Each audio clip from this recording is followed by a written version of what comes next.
She didn't scream when they pulled her out of the burning house. That was the part nobody expected. Elara Voss stood in the driveway with ash in her hair and smoke on her skin, and she looked at the man who had ordered it all, Dante Moretti, sitting in the back of a black armored sedan like he was waiting for a delayed flight, and she didn't flinch. Her father was on his knees in the gravel. Her mother was somewhere inside the chaos, probably hiding. Her younger brother, 17 and terrified, had blood on his lip from when one of Dante's men had grabbed him wrong. And Dante, calm, untouched, wearing a suit that cost more than her family's remaining furniture, looked at Elara like she was the only thing worth looking at. "Two choices," he said. "Your family disappears tonight, or you become my wife." He wasn't asking. Men like Dante Moretti didn't ask. What Elara did next would change every assumption about who she was. She said yes. If this story already has your heart racing, you're exactly who this channel was made for. Subscribe right now so you never miss a single episode, because what comes next will keep you up past midnight.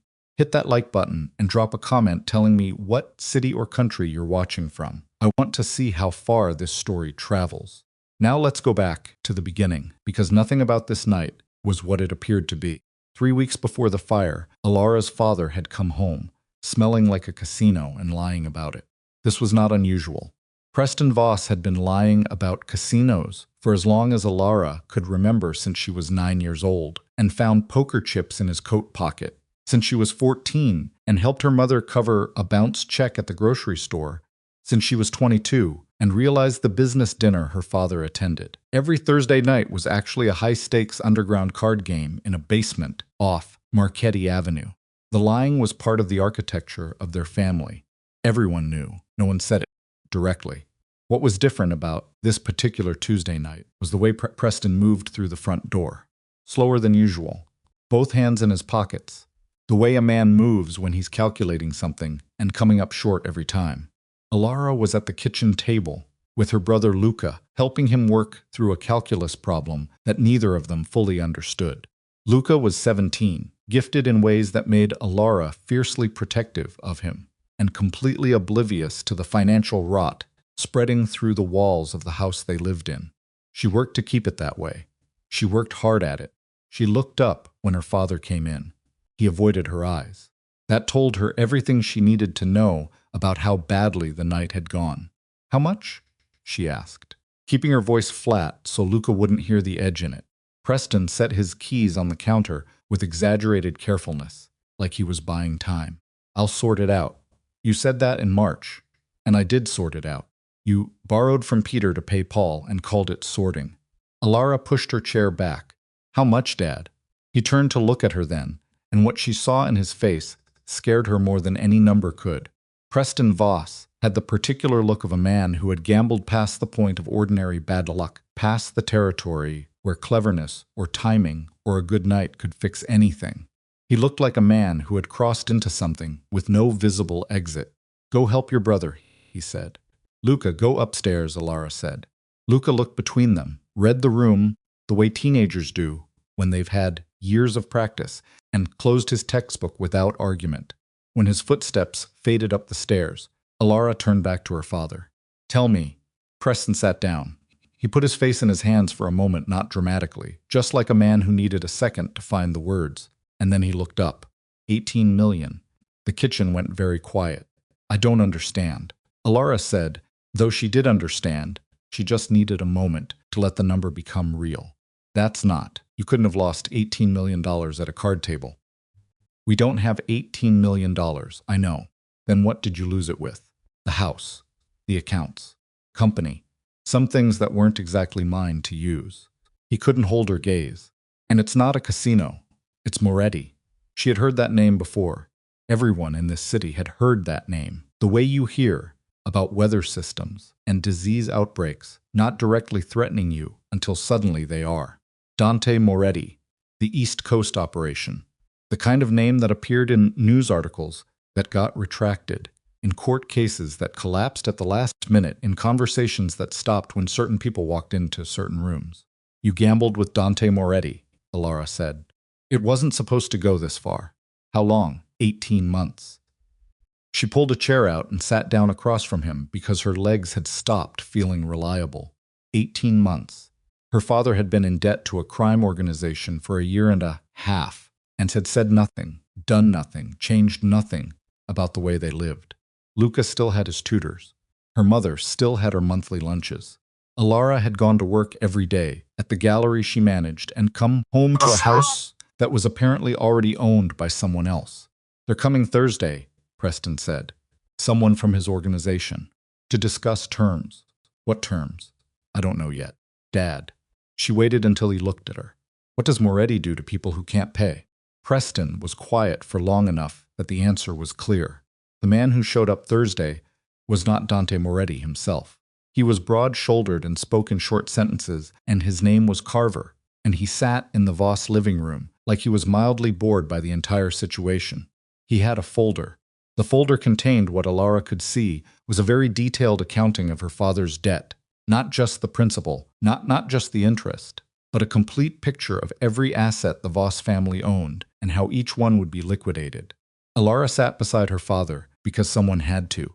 Her mother had taken Luca to visit a cousin, which was what they'd agreed on the night before. Keep Luca out of it. That was the rule. Carver went through the document with the patience of a man who had done this many times. The house, the accounts, Preston's remaining shares in the shipping company he'd half sold years ago, Elara's car, which she'd bought herself, but apparently the address had flagged it. When Carver reached the end of the summary, he closed the folder and looked at Preston with mild, professional disinterest.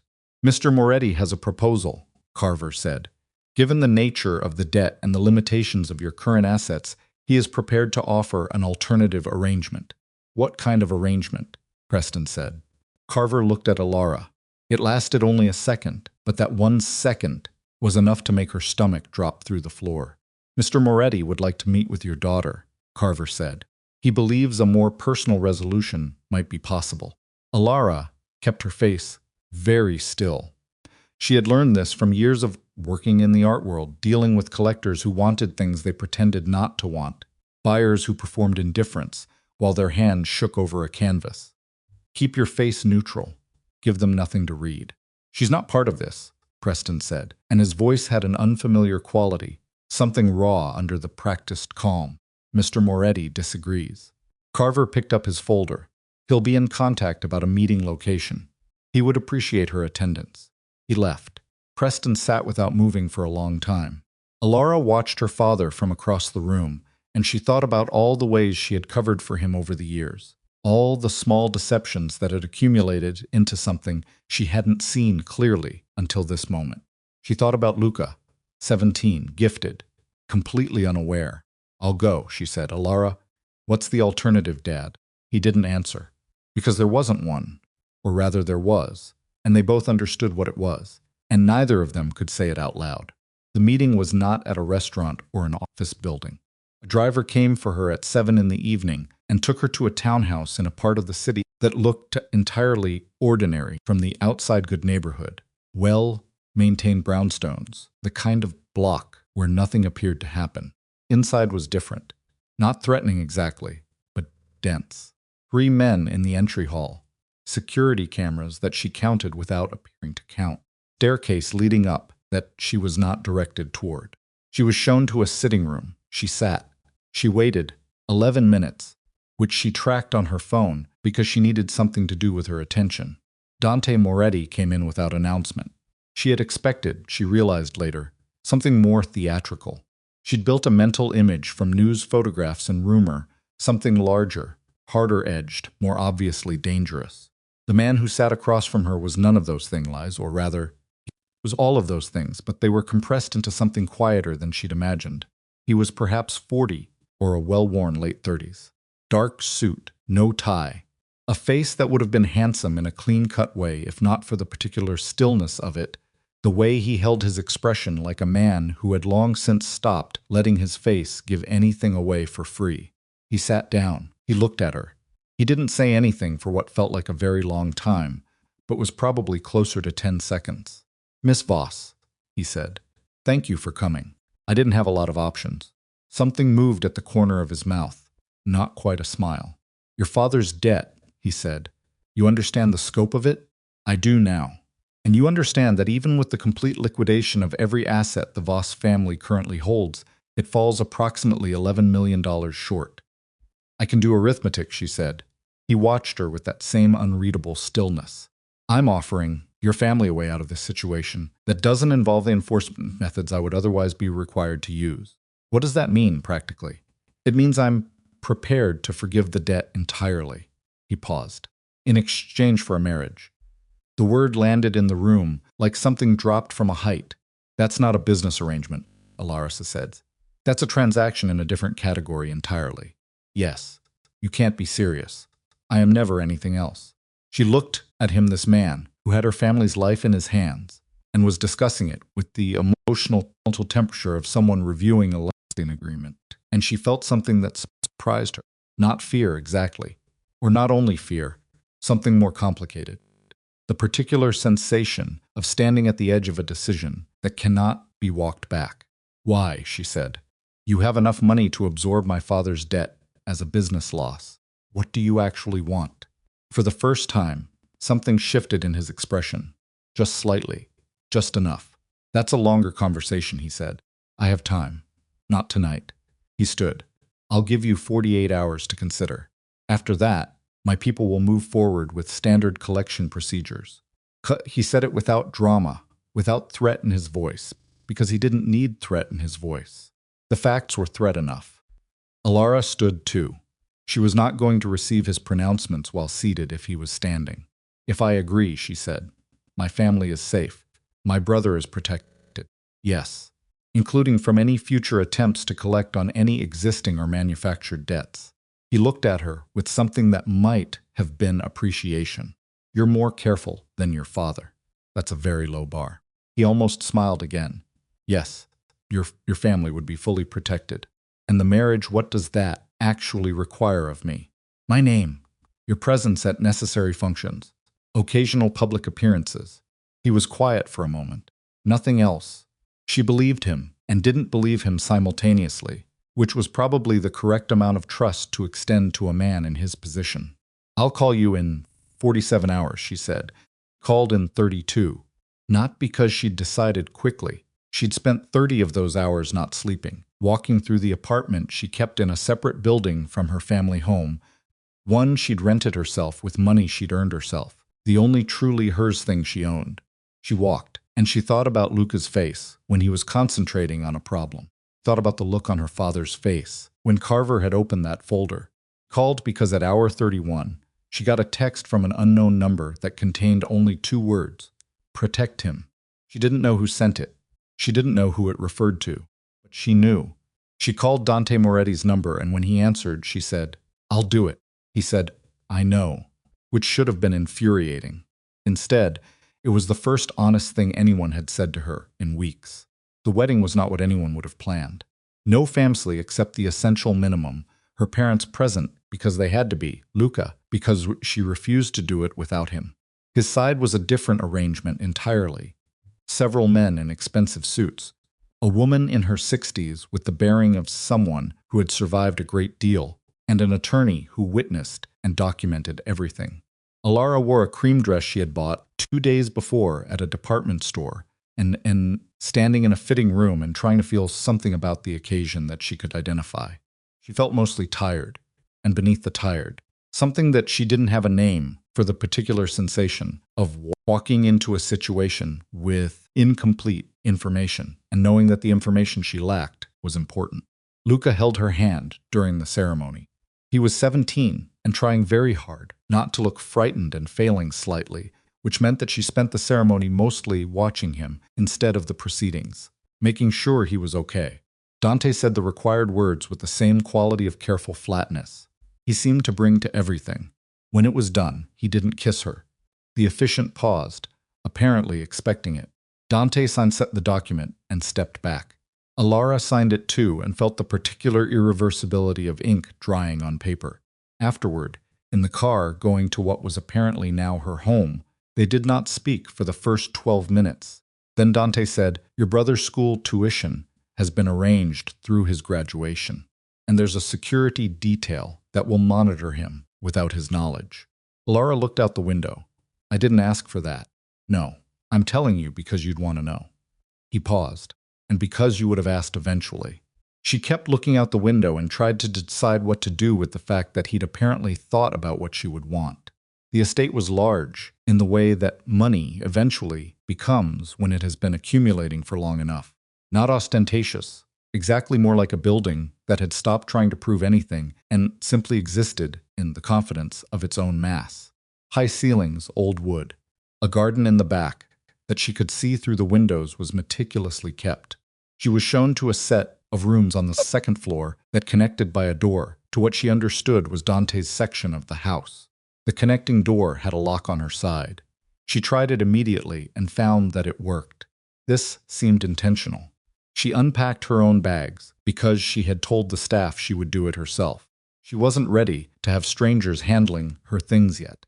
She hung clothes in a closet larger than her old living room and stood in the middle of it when she was done. And the silence of the estate pressed in on her in a way that was different from being alone. There was activity in this house. She could hear it, distant, purposeful, but none of it included her. A woman knocked on her door at 7 that evening. Her name was Mrs. Garrett, and she managed the household, and she had the particular manner of someone who had seen a great deal and had opinions about none of it. She told Elara that dinner would be served at 8 if she chose to attend, or food could be brought to her room if she preferred, that the library was open to her at any time, that the east wing was for staff, and the third floor was Mr. Moretti's private workspace, that if she needed anything, she should use the intercom. "Does he expect me at dinner?" Elara asked. Mrs. Garrett considered this. He didn't specify.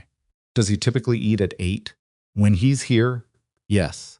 Elara went to dinner, not because she wanted to, but because she was not going to spend the rest of whatever this was hiding in her room.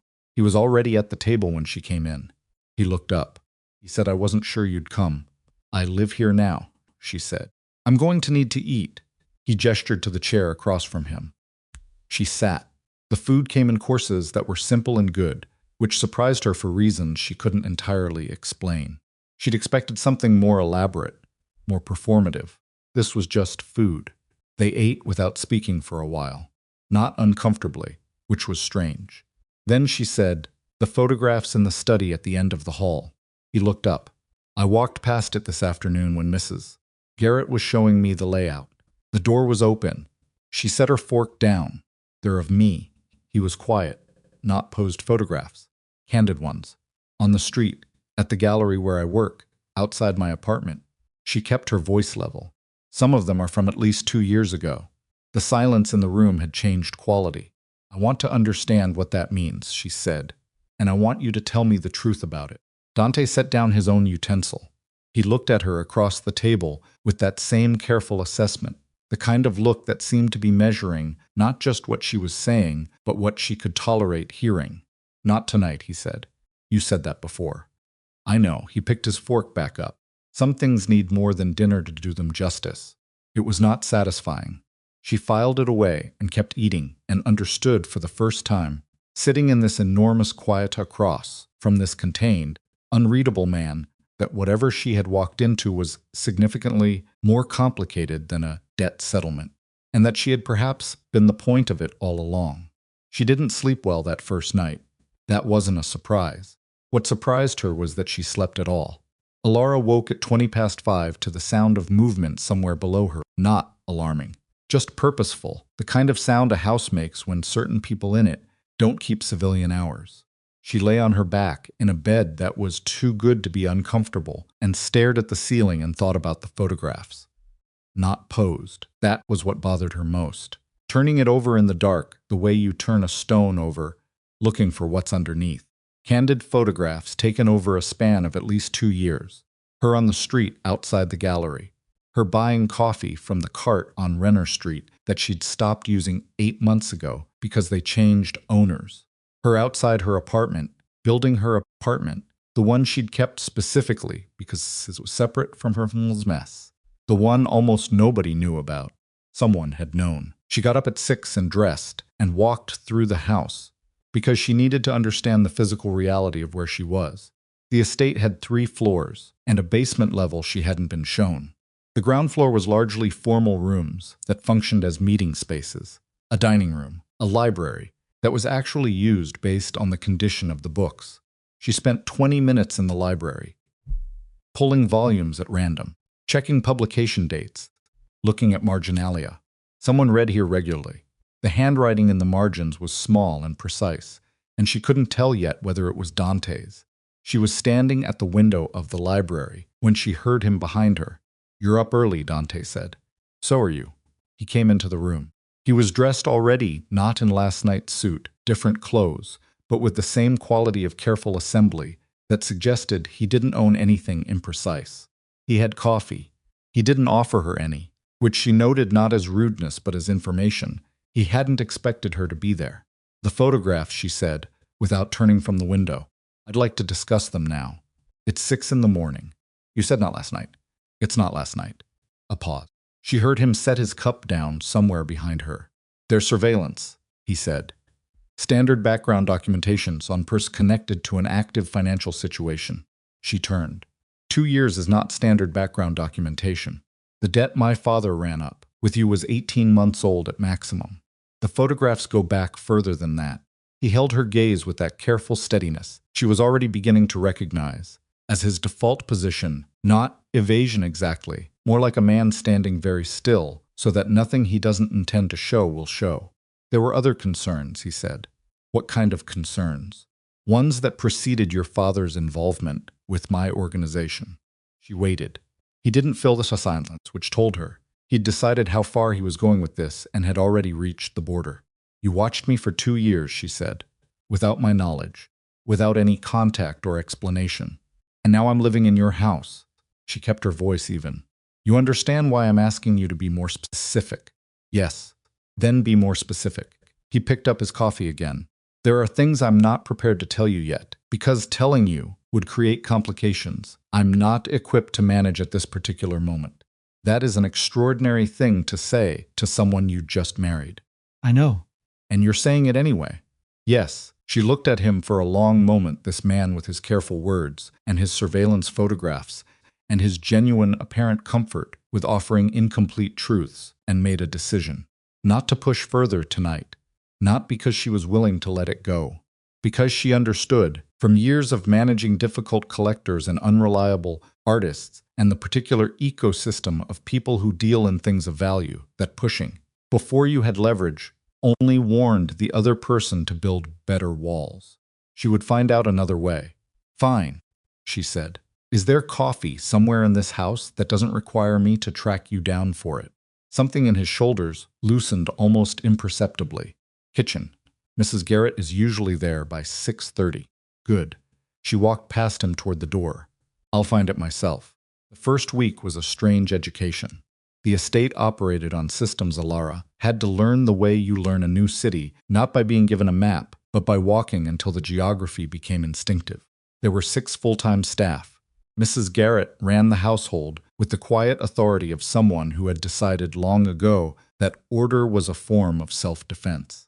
A man named Rook handled external security. She only knew his name because she heard it through a half-open door, and the men who rotated through the grounds in shifts had the practiced invisibility of people, trained to be exactly as present as needed and no more.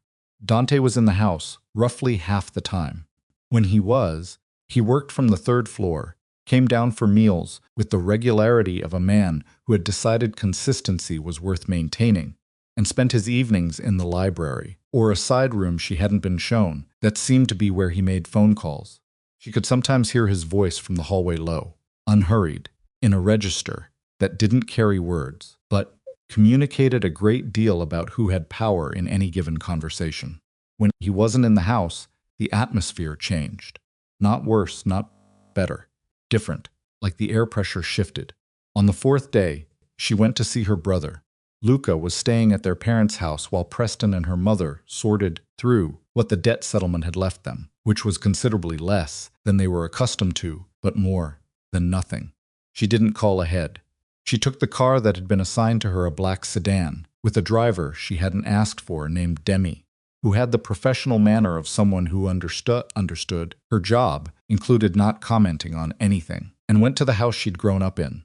Her mother opened the door and hugged her with the slightly too tight grip of a woman trying to determine through physical contact whether her daughter was intact. Elara submitted to it and then gently extracted herself. "You look thin," her mother said. "I'm fine, Mom." Where's Luca?" He was in his room, which was exactly what she'd expected, sitting on the floor with his back against the bed and his textbooks spread in a semicircle around him like a fort.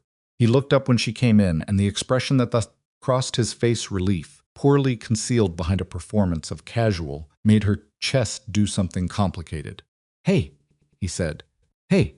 She sat down on the floor across from him because that's where he was. "How are you actually doing?" "I'm fine, Luca." He looked at his textbooks. Is it bad there?" "No." "Is he..." He stopped. Started again. "Does he treat you okay?" "Yes." She said it without hesitation because it was true, which was something she was still in the process of reconciling with. "He's not what I expected." "What did you expect?" "Less civil." Luca was quiet for a moment. "Then Dad won't tell me anything." "About what happened? About why any of it?" "He just says it's handled." "It is handled. Because you..." He stopped himself again, jaw tight, and she could see him being careful in the way teenagers are when they know something is wrong and don't have the language yet for how wrong it is. "You didn't have to do that." "I know. You really didn't. We would have figured..." "Luca." She waited until he looked at her. "There was nothing to figure out. There was a problem. And this was the solution. And I made the choice myself. Okay? Nobody made me." He held her gaze, and she could see him deciding whether to accept this or push it. He chose to accept it because he was 17 and still trusted her more than he trusted his own doubt. "Okay," he said. They sat on the floor for another hour, and she helped him with his calculus problem, and for that hour she did not think about surveillance photographs or unfinished sentences or the look on her husband's face in the library that morning. She thought about it in the car on the way back. On the 6th day, she found the room. She wasn't snooping, or at least she hadn't started out snooping.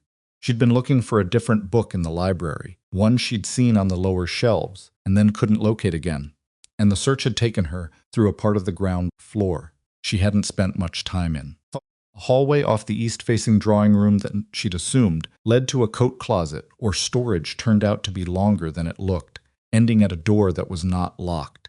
Inside was not a storage room. It was a smaller, plainer version of a study, no windows, good lighting, a table against the far wall, with several flat trays on it, the kind of table used for laying out documents or photographs for review. The trays were not empty. She stood in the doorway for a moment, understanding that what she was looking at required a decision. She made it. She walked in. The photographs were organized. Not haphazardly, not in a single pile, they were sorted into groups.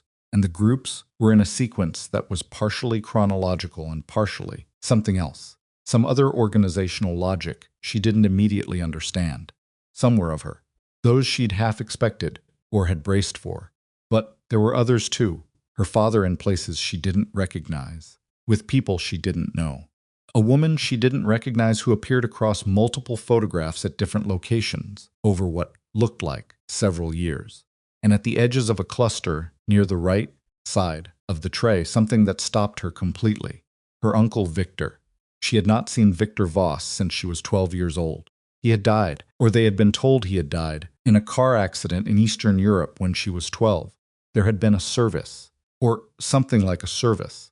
She remembered her father crying, which was unusual enough to have lodged in her memory even then. Victor had been her father's younger brother, and they had been close, and Preston had never really talked about him afterward, except occasionally and badly, the way people talk about wounds that haven't finished healing. The man in the photographs was not dead. He was older than in the photographs she'd seen of him as a child. She was working off 20-year-old memories, and one framed photograph from her grandmother's house, but the jaw was right.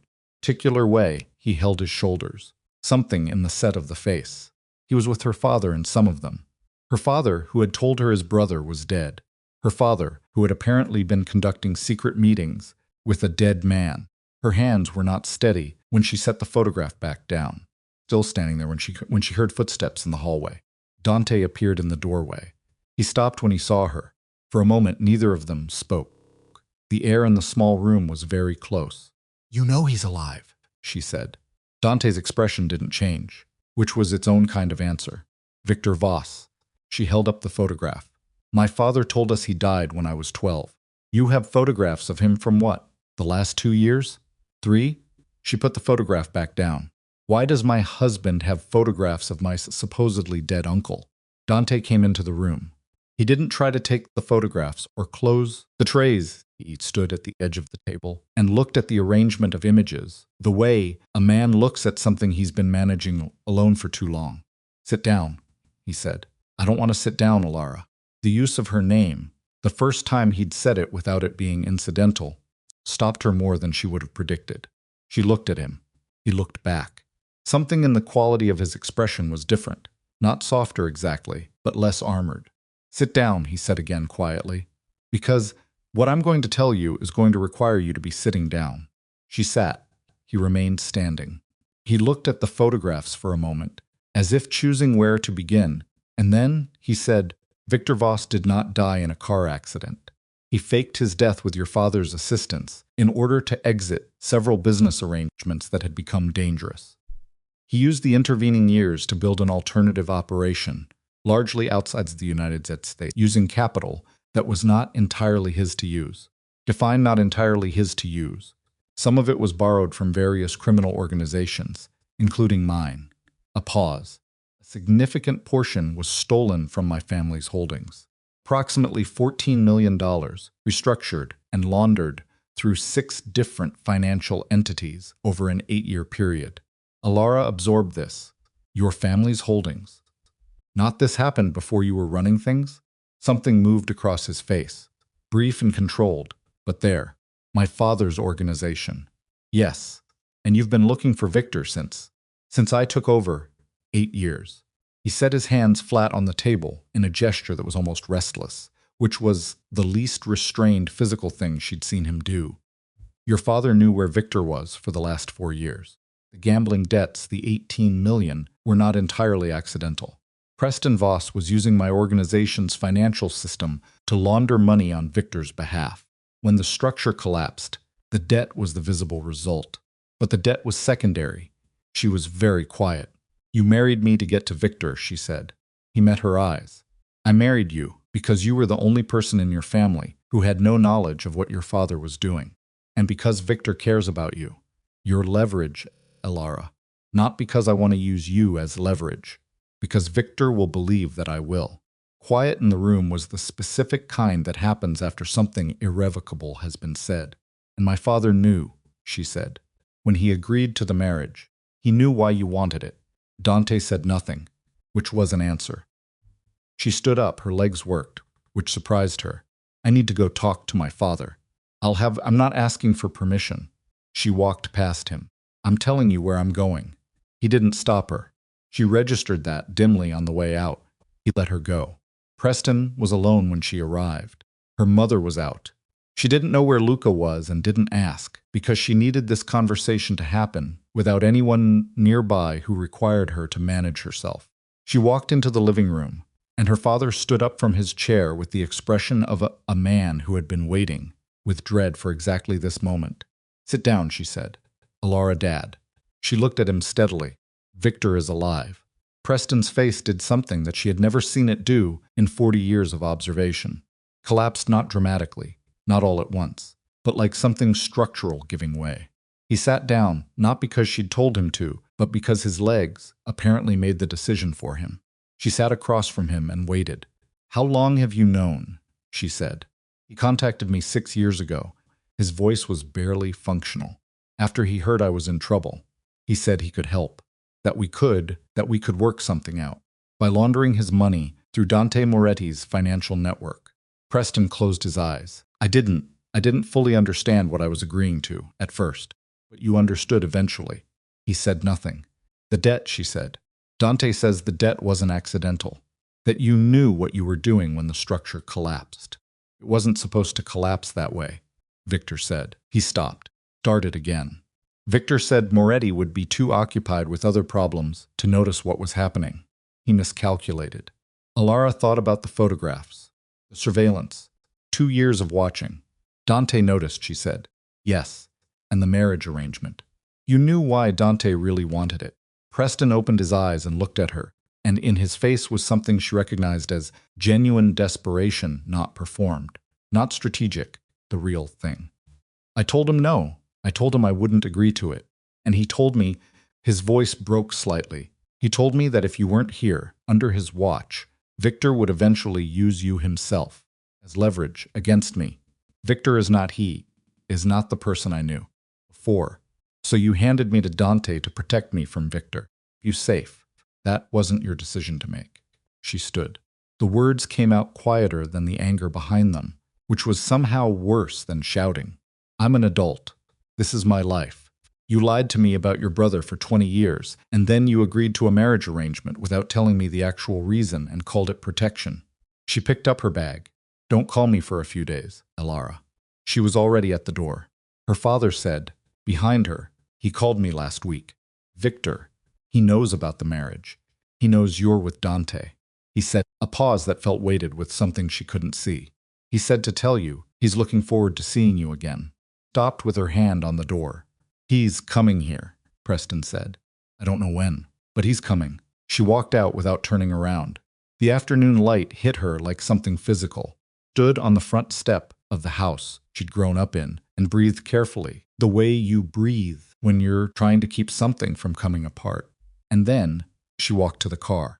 On the drive back to the estate, she made herself think instead of feel, because thinking was something she could control, and feeling was currently something that wanted to run in 6 directions at once. Victor Voss was alive. He had stolen from Dante's family. He was using her father as a tool and her as a potential piece on a board. Dante had known about Victor for years and had constructed the debt situation, the marriage, all of it as a trap, not for her. But she was bait in the trap, and bait didn't typically have a great outcome when the trap closed. She needed information, more than she had.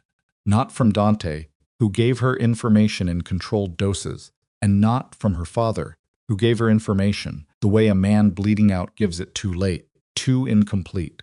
She needed access to something Dante hadn't shown her. She was still thinking when the car pulled through the estate gates, and it was the particular quality of focused, cold planning that had gotten her through every difficult thing in her life so far. She was not her father. She did not make decisions under panic. She made decisions under pressure, which was different. Car stopped. She got out. One of the rotating security men was at his usual position near the east entrance, and he nodded at her with the practiced neutrality they all used, and she nodded back and went inside. Mrs. Garrett was in the hallway. Mr. Moretti would like to speak with you when you're available, she said. The phrasing was careful. Would like, not needs to or ask that you. When you're available. Tell him I'm available now, Elara said. She found him in the library. He was standing at the window with his back to the door, which was the first time she'd seen him not fully oriented toward whatever room he was in. He heard her come in and turned. She said, my father told me Victor contacted him last week. He said Victor knows about the marriage. Dante went very still. He said Victor is coming, she said, here, to the city. My father doesn't know exactly when. Something moved through Dante's expression fast, complicated, contained before she could read the specifics of it. He moved to the desk and picked up his phone and made a call that lasted 45 seconds and consisted almost entirely of him listening and saying 3 words at the end that she couldn't hear. When he put the phone down, he looked at her with an expression she hadn't seen from him yet. Not the careful blankness, not the measured assessment. Something underneath those things. Something that had edges. 3 days ago, he said, one of my men in the financial monitoring unit was found dead in his apartment. The room felt smaller suddenly. The working assumption was a health event. There's now reason to believe it wasn't. He said it flatly, the way you say something when you've had about 30 seconds to absorb it yourself. Victor is not coming. Victor is already here.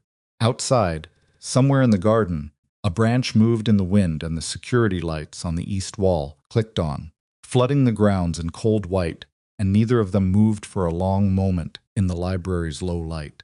Then Elara said quietly, and with complete steadiness, then we need to talk about what happens next. And this time, you're going to tell me everything. Dante looked at her, really looked at her. the way he hadn't quite before. And for the first time since she'd walked into that townhouse across from him, since she saw something in his expression that wasn't controlled. It looked, she thought, almost like relief. But before he could open his mouth, his phone rang again. He looked at the screen. The relief, or whatever it had been, closed over like water over a stone. "It's about your father," he said, and the way he said it told her, before he spoke another word, that she was already too late. Preston Voss was dead, not missing, not hospitalized. Dead, found in the study of the house Elara had walked out of less than 2 hours ago, slumped in the chair he'd been sitting in when she'd left him. A single gunshot wound that the first responder on scene described over the phone to Dante in the clipped, factual language of someone who had delivered this kind of information before. Elara stood in the center of the library and heard the call through the quality of Dante's silence more than through the words themselves. She watched his face and read it the way she'd learned to read difficult people, not from what they showed, but from what they worked to not show. And what she saw underneath his controlled exterior was a man recalculating everything simultaneously. He ended the call. He looked at her. She said, "Tell me, your father is dead." No softening, no preamble. She would understand later that this was a form of respect. He didn't dress it up, because he'd assessed that she didn't want it dressed up. Found in his study. Gunshot. Approximate time of death puts it within the last 90 minutes. 90 minutes. She had left 90 minutes ago.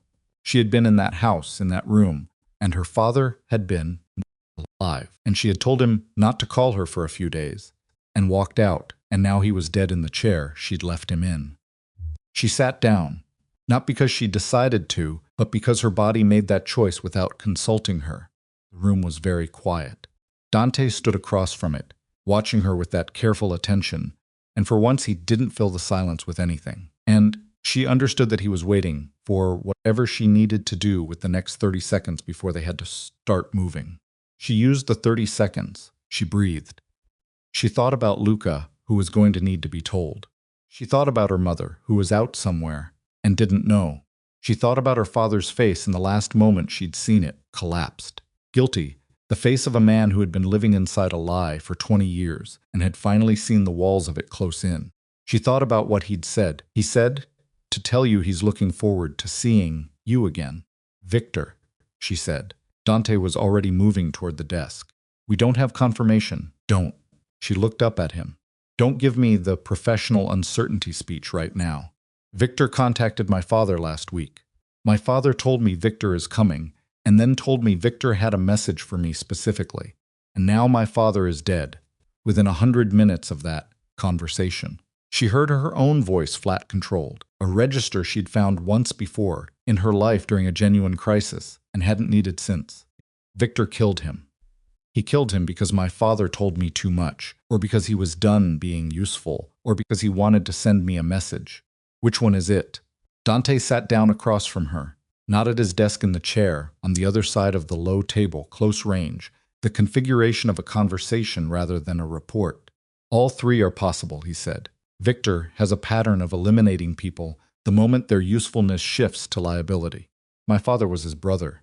Yes, that didn't matter. No." She absorbed this, the coldness of it, the particular brutality of a man who could calculate his brother into the liability column and act on it without apparent friction. "Luca," she said. Dante's jaw moved slightly. "I have 2 men on him already. They've been on him since yesterday when our signals, intelligence flagged, unusual movement in the financial network. Safe. You knew yesterday, I suspected. I didn't have confirmation. But you put protection on my brother before you told me any of this."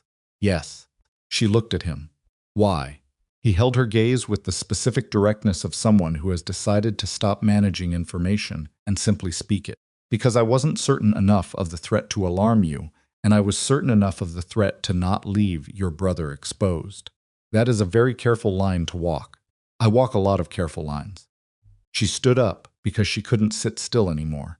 She walked to the window not to look at anything, just to move, to put some physical distance between herself and the information she was trying to hold all at once. "I need to go be with my mother. She's going to get a call.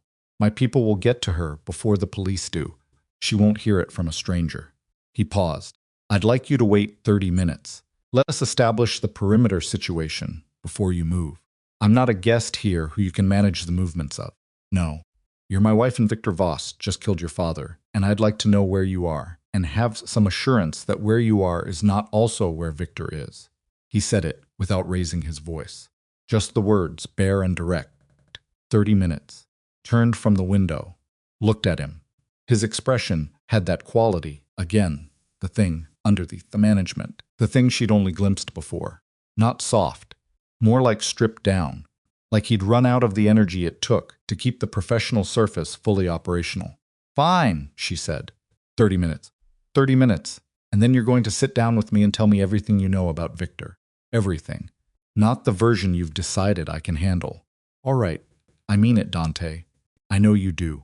He stood and picked up his phone. I'll have Mrs. Garrett bring you something. I don't want.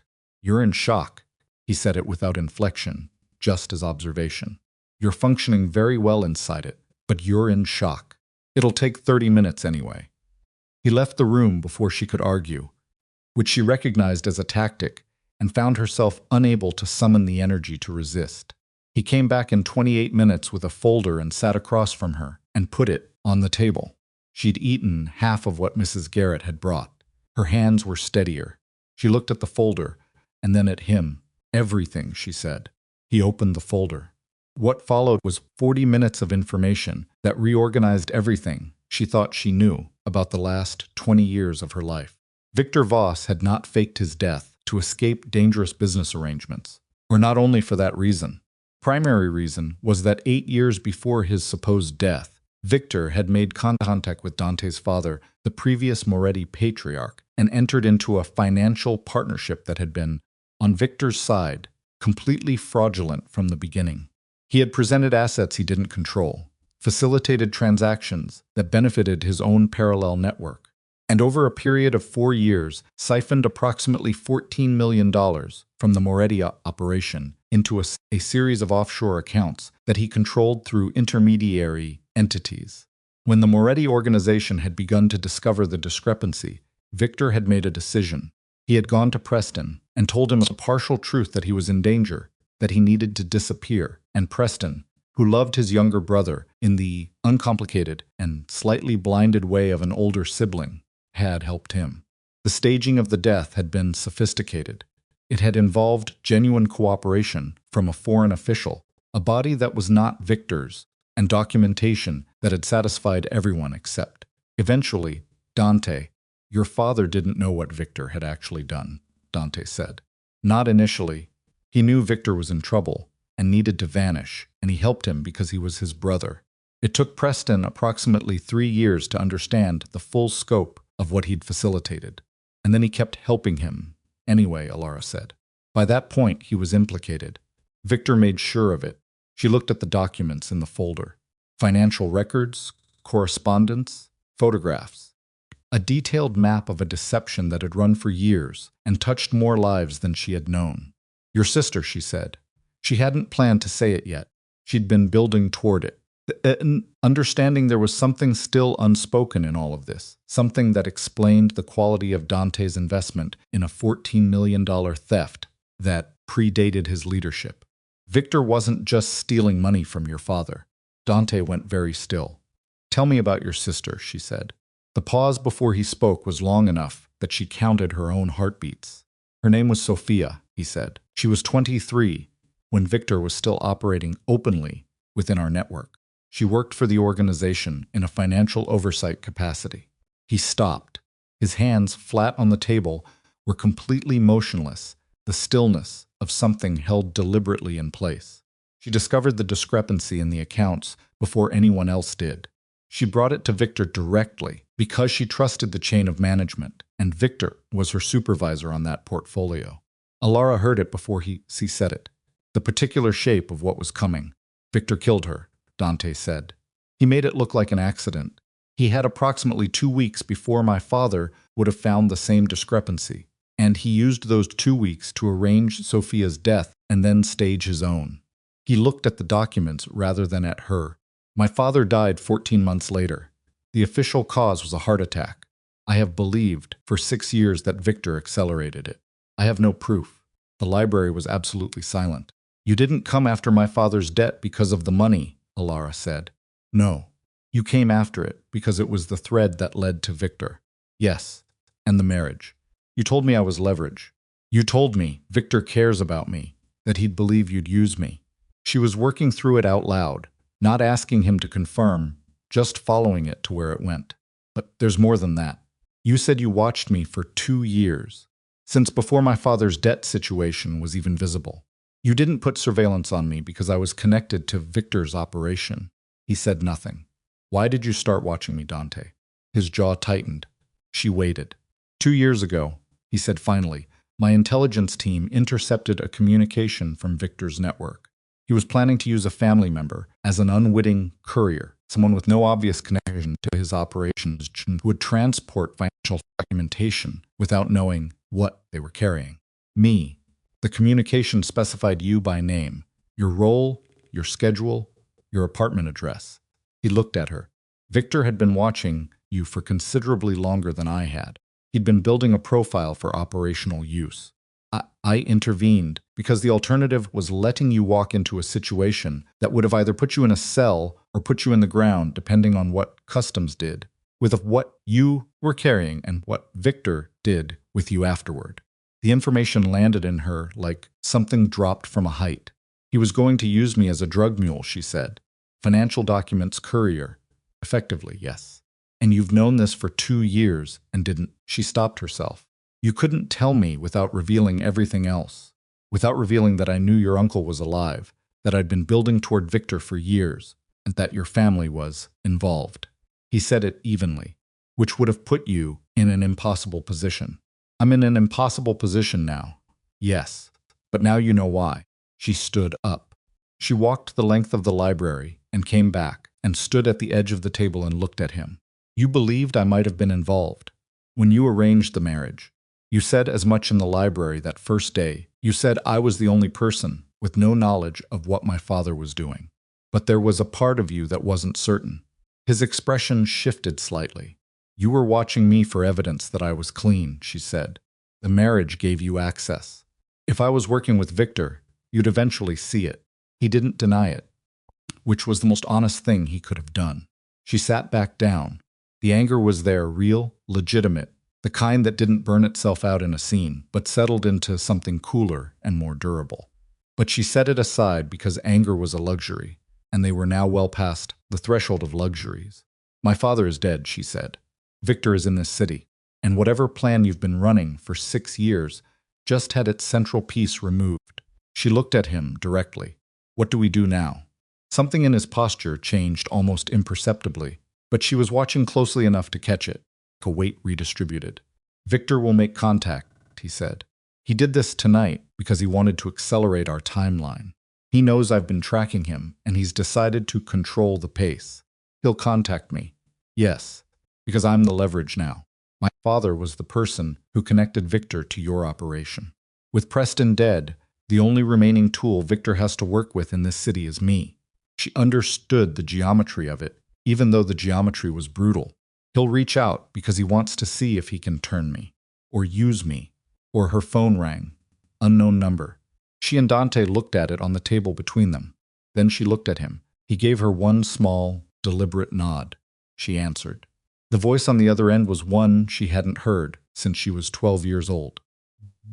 It was older now, rougher at the edges, but it had a quality she remembered, something that had always seemed warmer than it was. A voice designed to feel like an embrace while it checked your pockets. Elara, Victor said. I've missed you. She kept her breathing even. I heard you were dead, and yet she could hear the quality of his smile in it. I'm sorry about your father. That was not what I wanted. Don't. He forced my hand. He'd become unreliable, sweetheart. You understand what that means in our kind of work. It's not my kind of work. No. You've always been the clean one. A pause that felt considered. Which is why I need you to listen to me very carefully. Dante Moretti is not what he's presenting himself as to you. He married you because he intends to use you exactly the way he claims I would. He's been building a legal case against my network for 3 years using fabricated financial evidence, and he needs a Voss family member to authenticate a set of documents that will close the case. You're the authentication mechanism, Elara. Not his wife. Not a person to him. A signature on a piece of paper. She said nothing. Let him keep talking. Across the table, Dante was watching her face. I can offer you something real, Victor said. Protection for your brother. Enough money to disappear with him, both of you. New identities. Somewhere Moretti will never reach. All I need from you is access to the estate's internal communication servers for approximately 48 hours. You want me to spy on my husband. I want you to survive. His voice lost the warmth briefly, just briefly, like a light flickering. Think carefully about whose version of events you're choosing to believe. Dante Moretti killed people for a living before he killed people for an organization. He's not the wounded, principled man he's been performing for you. Line went quiet for a moment. Then, I'll be in contact again in 24 hours. Take the time to think, and he was gone. She put the phone down on the table. Dante said nothing, waiting. She looked at him for a long moment. He says you're building a legal case using fabricated evidence, and you need me as a document authenticator. That is a more sophisticated lie than I expected from him. Is it a lie? He held her gaze. There is a legal case. The evidence is not fabricated, and I don't need you to authenticate anything because the documentation chain is complete without you. How do I know that's true? You don't. He said it without flinching. You're going to have to choose which set of incomplete information you trust. Can't make that easier for you. She looked at the folder on the table. At the photographs of Sofia Moretti, 23 years old, smiling in what looked like a company photograph. She thought about her father in his chair. She thought about Luca, who had 2 men on him right now that he didn't know about because a man she'd married under duress had put them there before she'd even known to ask. He wants access to your internal communications servers, she said. He gave me 24 hours. Dante's expression sharpened. I'm not going to give it to him, she said, but I am going to respond. And when I do, I want you next to me so that we are both hearing the same conversation. No more managed information. Something passed across his face. That same thing she'd glimpsed twice before, not relief exactly. More like a man exhaling after a very long time holding his breath. All right, he said. I want to see your evidence against Victor. Everything. The financial records, the documentation on Sofia, the fabrication of the death. Everything you have. That will take several hours. I'm not going anywhere. She pulled the folder toward her and opened it to the first page. And Dante. She looked up. If I find anything in what you show me that contradicts what you've told me tonight, anything significant that you've omitted or misrepresented, I will walk out of this house and I will handle Victor myself. Do you understand? He looked at her. Yes. Good. She turned to the first document. Then let's start. They worked until 4 in the morning. Dante brought files that she understood represented years of careful, parallel evidence collection, the kind of documentation that was built slowly and quietly, piece added to piece, by someone who understood that the case had to be airtight before it could be used for anything. Financial records, communications logs, forensic accountancy, work on the offshore structures Victor had built, a reconstruction of Sofia Moretti's final weeks, assembled from phone records, her own notes, and testimony from people who had worked with her. Elara read all of it. She read carefully, the way she'd read contracts when she was managing the gallery. And the terms mattered, and nobody else was going to catch what she missed. She asked questions when the documents raised them. Dante answered without qualification. At 2:15, she found something. It was in the communications log, buried in a stack of intercepted messages from 3 years back. A reference to a ledger specific, identified by an internal code that appeared in Victor's communications as something he needed to locate and secure before moving against the Moretti operation. The ledger was described as containing a complete record of every financial transaction in the original fraud, including the distributions to various parties. What is this ledger? She said. Dante leaned across the table to look at where she was pointing. His expression closed very slightly. Victor kept a comprehensive record of the original fraud. Old habit, he didn't trust anyone. Enough to not have a document that implicated everyone involved, including himself. It was insurance. Where is it? A pause. Unknown. He moved it when he staged his death. My intelligence team has been trying to locate it for 4 years. What would happen if someone found it? With that document, every financial arrangement Victor made in the last 15 years could be mapped in detail. Every corrupt official he paid, every organization he has current business relationships with. He held her gaze. It would destroy his network entirely. Not just legally, his allies would move against him. The movie is unto the moment Zin had completely he'd documented their involvement. She looked at the communications log, then at the date of the message, then at something she'd noticed 40 minutes ago and had been sitting with, turning over. My father met with Victor 6 months ago, she said. There's a reference in the phone records. She found the page. Here, a meeting in a location that is coded, but that maps to a hotel in the financial district based on the travel expenses. My father flew in and out same day. Dante looked at the record. We tracked that meeting. We don't know what was discussed. My father came home from that meeting, and 3 weeks later he started liquidating small assets. She thought about it, the particular quality of her father's manner in the months before the debt collapsed, which she had chalked to gambling pressure, but which, in retrospect, had a different texture. The deliberateness of a man making preparations. He wasn't spiraling. He was moving things. She looked up. What if my father found the ledger? The room went very still. What if Victor told him where it was, or Victor needed him to retrieve it, and Preston did, and then realized what he had, what it was worth, what it meant. She was following the logic in real time. My father was not a stupid man. He was a weak man with bad judgment, but he understood value. If he had a document that could destroy Victor's entire operation, he would have used it as leverage, Dante said slowly. Or he would have hidden it somewhere safe and not told anyone until he figured out what to do with it. They looked at each other across the table. My father's house, she said. Study where she stopped, breathed, kept going. The police would have it as a crime scene right now. But if the ledger is somewhere in that house, Victor will be looking for it. Dante was already on his feet. If he killed Preston to take the ledger and didn't find it, he'll search the house. He'll search the house tonight. He picked up his phone, then stopped and looked at her with an expression she couldn't fully parse. Elara, I'm coming with you. That's not my father's house. My family. She stood. And if that ledger exists and my father hid it, I have a better chance of knowing where than anyone in this room. She picked up her jacket from the chair. Don't argue with me about this. We don't have time. He didn't argue. He made 2 phone calls in rapid succession while she was already moving toward the door, and she heard him giving orders with the compressed efficiency of someone who had run operations before, concise, specific, no wasted words. They moved through the estate's ground floor, quickly. 2 of Dante's security men fell in behind them, without being summoned, which told her they'd been waiting already. The cars were ready. Everything was ready. She registered dimly that the machine of his operation had been running on a different level of alertness for days, and that she was only now seeing the surface of it.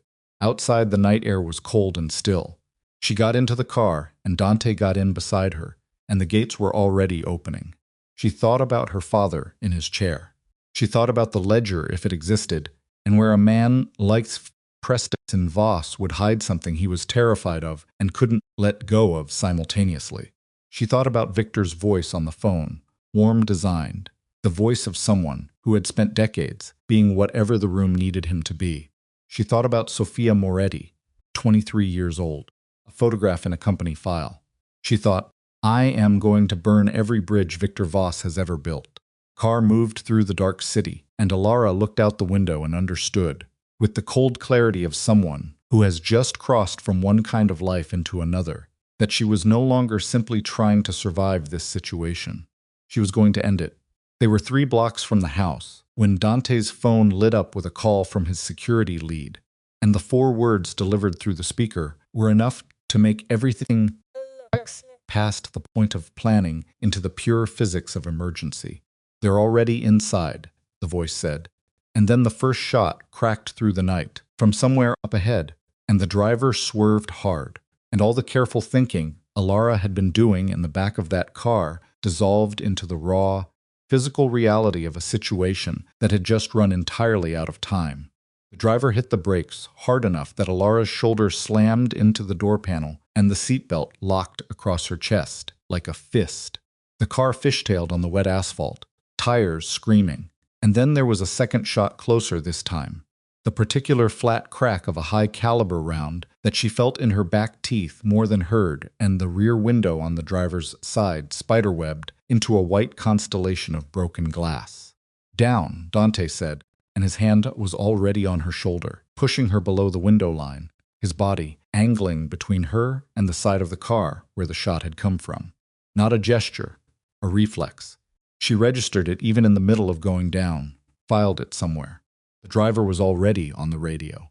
The two security men in the follow car behind them were moving. She could hear doors opening, voices, the organized chaos of people who had trained for exactly this. "How many?" Dante said into his phone. Flat, no elevation in his voice at all. The answer came back fast. "At least 4 on the perimeter of the Voss house. 2 confirmed inside.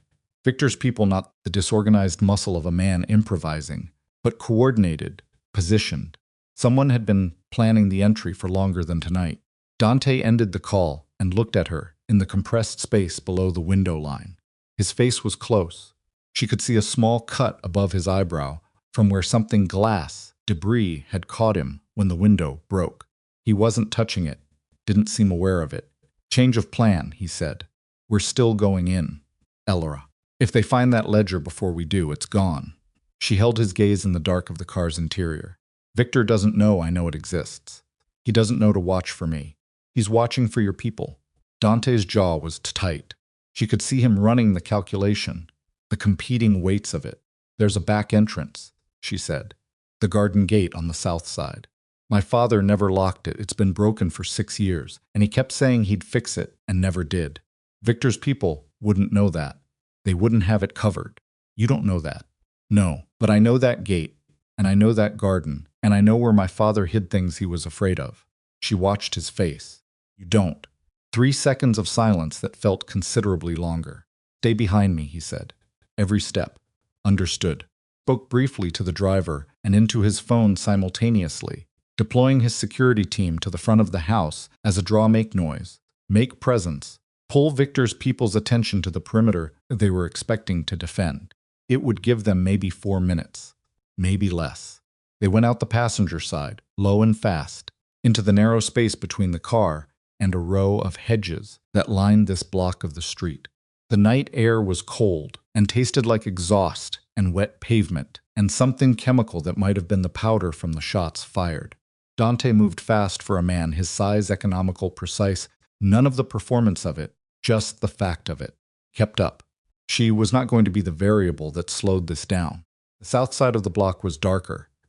The streetlight at the corner was out, had been out for 2 months, because she'd walked past it enough times.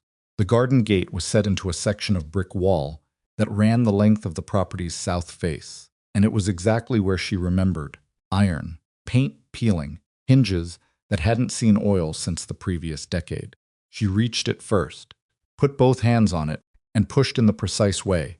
She'd learned to push it years ago, up slightly on the handle to compensate for the settled hinge, then left, and it opened without sound. Dante looked at her in the dark with something she couldn't name. They went through. The garden was full of shadows, and the particular stillness of a place where something bad had already happened. The house loomed at the far end, its ground floor windows lit not the warm light of habitation but the flat, searching light of flashlights moving through interior spaces. Victor's people were inside. Looking. She counted her own heartbeats to keep herself functional. 3 near the back of the house, visible as shapes against the lit windows. 1 she couldn't place. Dante's hand found her arm, and his grip said, "Stop," and she stopped, and they both stood motionless against the garden wall while one of the shapes shifted from one window to another. Then Dante's team hit the front. It was not subtle. It was designed not to be shouting, the sound of vehicles, flashlight beams cutting across the front windows, visible even from here. 3 of the shapes moved immediately, pulled toward the noise. Basic human instinct. Even trained people aren't immune to it. 1 shape stayed. Dante looked at her.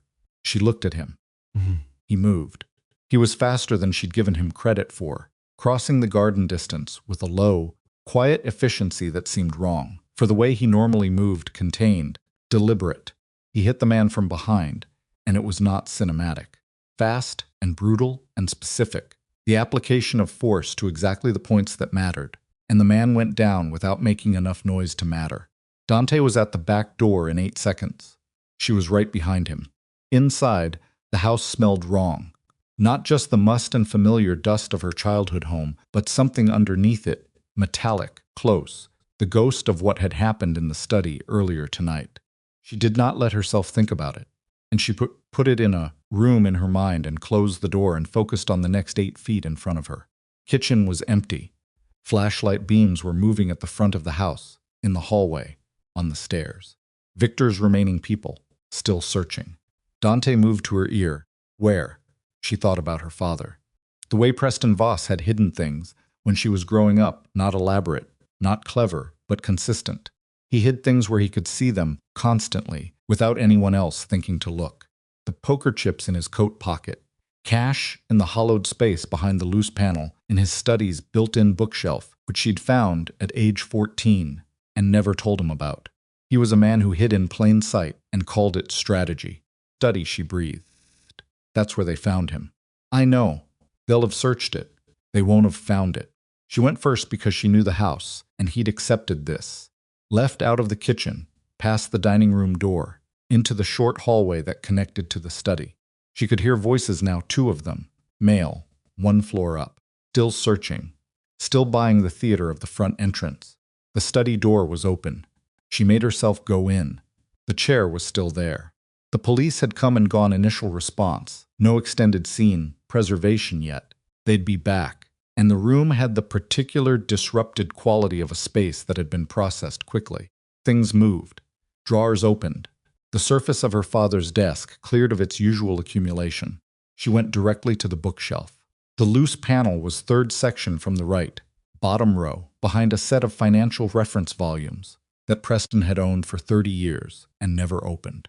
She pulled the volumes out one-handed, stacked them on the floor, and pressed the panel at its lower left corner. Didn't move. She pressed again. Nothing. Her heart rate spiked. Pressed harder, differently, adjusting the angle, and the panel gave. Swinging inward on the friction hinge, she remembered, revealing the hollow space behind. It was there. Not a ledger in the traditional sense. She'd been picturing something bound, physical. What she found instead was a flat, sealed, waterproof case about the size of a large envelope, with a combination lock on the side. Her father's handwriting on a strip of tape across the top. 1 word. Her name. Her hands were not completely steady when she picked it up. Dante appeared at her shoulder. She showed him. His expression did something fast and controlled. "Can you open it?" he said. "I don't know the combination." "Then we take it." The floorboard in the hallway outside the study creaked. They both went still. The quality of the silence changed, became the specific held-breath silence of 2 people who have stopped making any sound and are listening, for whether the person in the hallway has also stopped. The flashlight beam swept across the study doorway. Dante moved. He was between her and the door. In the same moment she registered the movement, and she pressed herself back into the alcove of the bookshelf with the case held against her chest, and for approximately 4 seconds, nothing happened. Then, the man in the doorway stepped through. What followed was short and violent, and she kept her eyes open, because she understood instinctively that she needed to see every second of what was happening so she could move when there was something for her to do. Dante hit the man before he could raise his weapon, and they went into the desk, and something broke a lamp. The corner of the desk, she couldn't tell, and the flashlight skittered across the floor, throwing chaotic light. The man was large. He got an arm free, and the elbow connected with Dante's jaw, and she saw Dante's head snap sideways. And he didn't go down, but he staggered. 1 step back, and the man went for the weapon he'd dropped on the floor. Elara picked up the flashlight. She crossed the room in 3 steps and hit the man across the back of the skull with the heavy end of it, using both hands, all of her weight behind it. He went down and stayed down. She was breathing very hard. The flashlight was dented. Dante looked at her from across the body of the man on the floor. There was blood at the corner of his mouth from the elbow. His chest was moving quickly. "You didn't have to." He started. "Are you going to complain about it?" He closed his mouth, shook his head once. "Then let's go." They came out through the garden gate the same way they'd gone in, but the city outside was different now. Dante's security team had pulled Victor's people back from the front perimeter. 3 detained, 1 gone, and the follow car was repositioned at the south end of the block. They got in. The gate closed behind them. She held the case on her lap. Dante was on his phone before his door had fully closed, giving instructions in the low-clipped cadence of a man who was 3 moves ahead simultaneously. She watched the dark streets move past the window and pressed her thumb against the combination lock on the case and thought about her father writing her name on that tape. Not a coincidence. He'd known. He'd known, at some level, that if anything happened to him, it would be Elara who came looking, and Elara who would know where to find it. She thought, did you know you were running out of time, Dad? Or did you just always suspect that eventually you'd need me to clean up the mess? She didn't know which one was worse. Back at the estate, the atmosphere had changed in the way a body changes. When its immune system goes to full response, everything elevated. Purposeful, uncomfortable, more people than usual in the hallways. Lights on in rooms that were typically dark. Dante's senior staff converged on him within 60 seconds of arrival, and she stepped out of the way and let them have the next 5 minutes because there were operational things that needed managing. And she was not going to be the person who slowed that down. She used the 5 minutes to find Mrs. Garrett and ask her to confirm that her mother had been reached and was currently at a secure location, a question she probably should have asked 2 hours ago and hadn't, because she'd been using everything she had to function inside the emergency. She's been at the secondary residence since 11, Mrs. Garrett said, with 2 of our people. She's distressed, but she's safe. And Luca still in place. No contact attempted. Hailed slowly. Thank you. Mrs. Garrett looked at her with the particular expression of a woman who had seen a great deal and chose her moments of visible compassion carefully. Can I bring you something? Later. Elara held up the case. First, I need a locksmith or a combination cracker or whatever you have in this house for opening things that don't want to be opened. Mrs. Garrett didn't blink. I'll send Reeves. Reeves turned out to be a small, gray-haired man who worked with the combination lock, the way a doctor works with a diagnostic methodically, without drama, using a device that looked expensive and civilian simultaneously. Took 11 minutes. The lock opened. Inside the waterproof case was a hard drive, a folded sheaf of paper documents, and a small handwritten note on a piece of paper that still smelled faintly of her father's study. She read the note standing at the library table with Dante beside her. Her hands were steady. Now she'd passed back through the shock and come out the other side in something colder and more workable. The note said, I should have told you everything years ago. I didn't because I thought keeping you separate from it kept you safe. I understand now that I was wrong. The drive contains Victor's original Ledger digital archive. He trusted me to hold a copy as mutual insurance. He didn't know I'd made a second copy of the copy. The documents are the financial trail from the original Moretti fraud. I verified them myself. It's all there. I love you. I'm sorry, Dad. She folded the note. She didn't speak for a moment. Dante said nothing. He understood correctly that this was not a moment that needed his voice in it. Then she set the note down and looked at the hard drive. This is what Victor was searching for. Yes. If we have this, he has nothing. More than nothing. If this contains what your father says it contains, every organization Victor has current financial relationships with is documented. Their contributions to his network. Their exposure. Dante looked at the drive with the expression of a man seeing the end of something he'd been pursuing for 6 years. When those organizations understand that this documentation exists and is no longer under Victor's control, they'll turn on him. She finished it. They'll have to. Anyone Victor can expose, Victor can also use. The moment that leverage is gone, he becomes a liability to everyone who's ever done business with him. Picked up the drive. It was lighter than it should have been, for what it contained. I need a laptop and a secure transmission line, she said. And I need the contact information for every major organization in your intelligence file that Victor has current relationships with. Dante looked at her. What are you planning? I'm going to send them each a specific excerpt from this ledger, part that documents their own involvement. Individually. Personally, she met his gaze. I'm not going to wait for Victor to make his next move. I'm going to make him irrelevant before he gets the chance. Something moved through Dante's expression that she was starting to be able to read. It was not surprise exactly. More like the particular recognition of seeing a quality in someone that you had suspected existed, but hadn't had confirmation of. That will accelerate his timeline, he said. The moment the first contact receives that information, Victor will know the ledger is compromised. He'll move immediately. I know. He'll come here. I know that too. She set the drive down on the table between them, which is where I want him. The next 2 hours were the most concentrated work she'd done in her life. The laptop was encrypted. The transmission line was routed through 4 proxy servers. She didn't fully understand and didn't need to, and the hard drive's contents opened without additional protection. Her father's final act of preparation, leaving the door unlocked for the person he knew would come through it. The ledger was comprehensive in a way that made her briefly sick. Victor had documented everything with the obsessive precision of a man who trusted nobody and believed that mutual destruction was the only reliable form of loyalty. Names, dates, amounts, operational details. 17 active criminal and semi-criminal organizations across 9 countries, each with its own section.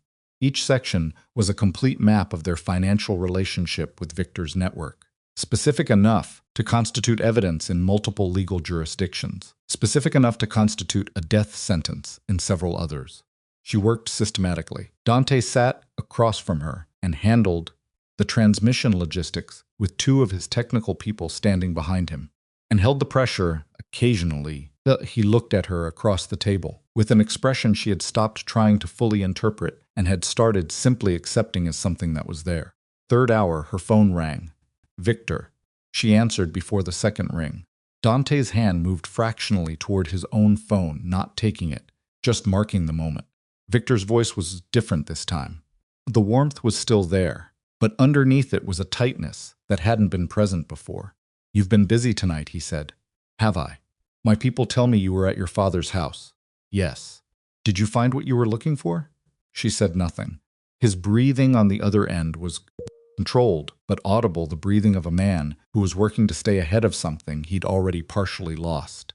"Elara, whatever your father left for you, you don't understand what you're holding. That documentation implicates people who are not patient or forgiving. If it reaches the wrong hands, it's already reached them," she said. Silence.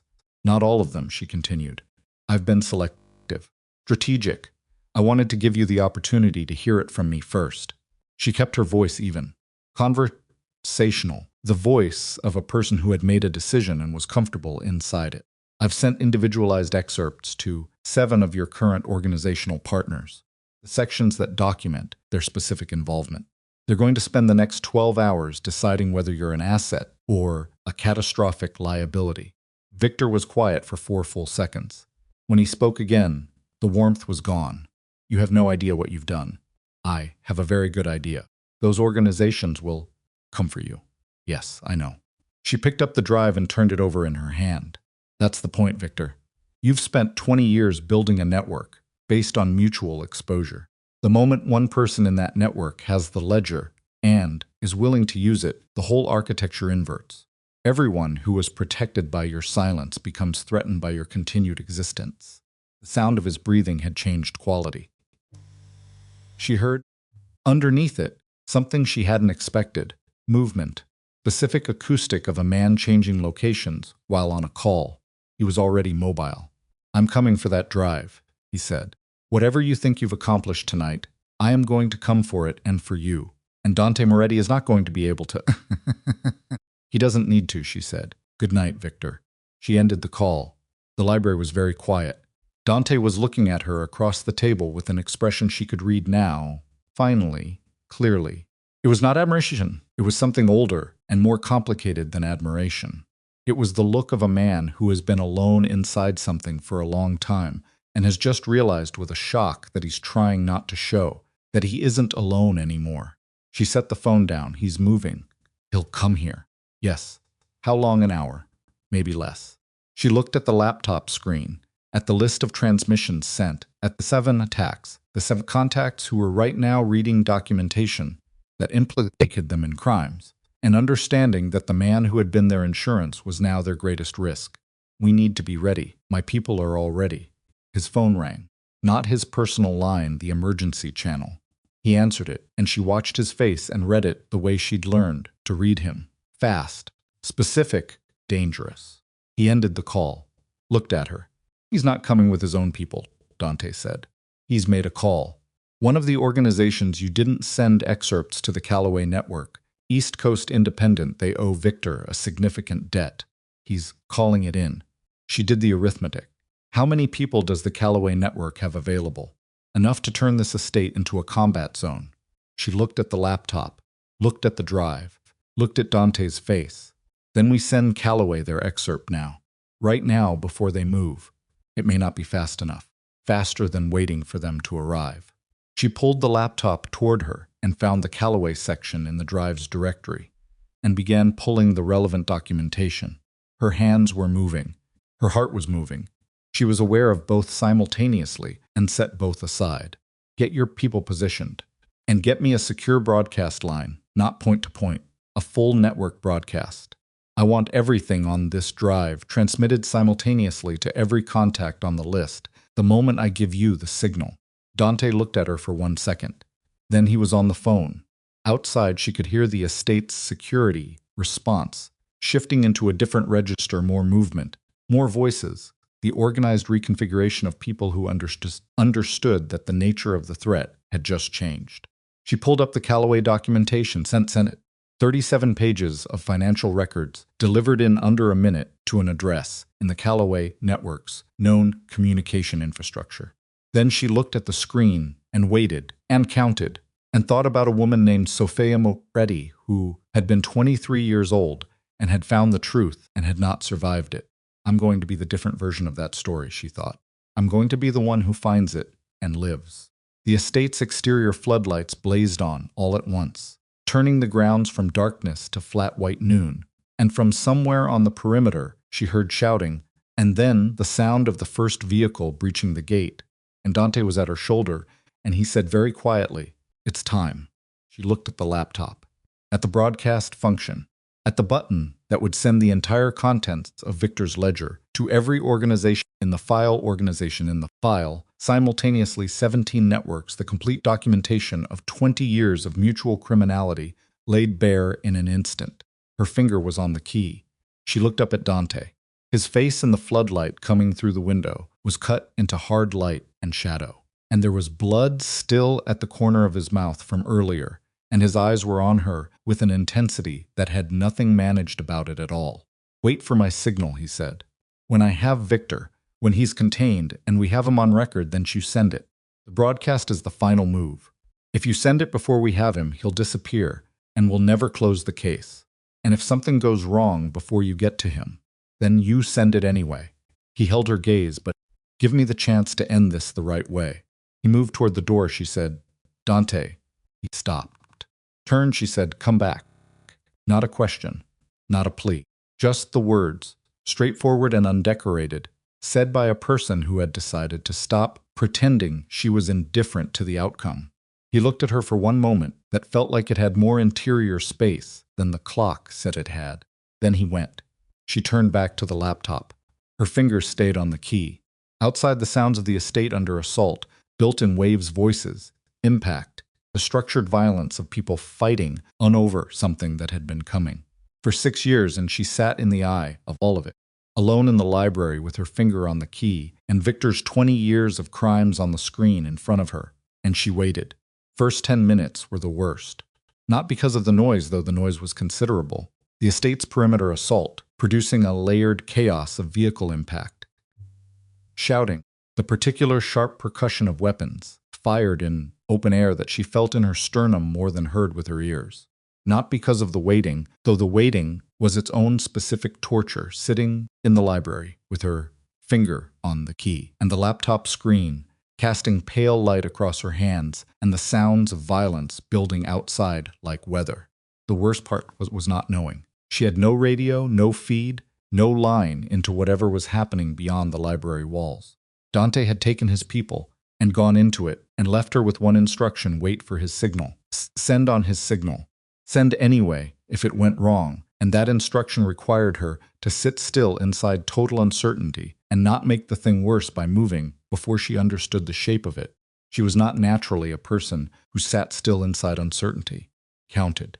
She gave herself 10 minutes from the moment the first vehicle breached the gate, and in those 10 minutes she built a complete interior map of every possible version of what was happening, where Dante's people would be positioned, where Victor's would push from, the geometry of the estate's grounds, as she'd come to know them in the weeks she'd lived inside them. The library was on the ground floor, east-facing. The main engagement was at the front and south perimeter, based on the sound distribution. The third floor, Dante's workspace, was directly above her. At minute 7, something hit the east wall of the estate, hard enough to vibrate the bookshelves. At minute 9, she heard footsteps in the hallway outside the library. She was on her feet before she'd made a conscious decision to stand. The laptop was still open. The broadcast function loaded, her session active. She moved to the side of the doorway, not behind it. Beside it, because behind it trapped her, and picked up the only thing in the library that had any weight to it. A bronze paperweight from the desk that was shaped like an open book and was heavier than it looked. Footsteps stopped outside the door. Then Rook's voice. Flat and professional, Mrs. Moretti. It's Rook. Don't hit me. She exhaled. Put the paperweight down. Status. He came through the door, large, controlled, with a cut across his chin that was bleeding freely and which he appeared to be ignoring. Front perimeter is held. South is engaged. Mr. Moretti has pushed through to the east garden. He looked at the laptop. Calloway's people stood down 11 minutes ago. They received the documentation you sent and their leadership made a decision. They pulled out. Yes. Which left Victor with his own people, stripped of the external reinforcement he'd called in. She thought about the arithmetic, what Victor had brought, what Dante had, how that math resolved without the Calloway addition, and it was better. Not comfortable. Better. Where is he? She said. Unknown. We had him at the south gate entry point approximately 12 minutes ago. He moved into the structure. She looked at the ceiling. He's in the house. Rook's expression confirmed it before he spoke. Yes, Mr. Moretti is aware. Something crashed overhead, not outside above her, the third floor. She was already moving. Mrs. Moretti, Rook started.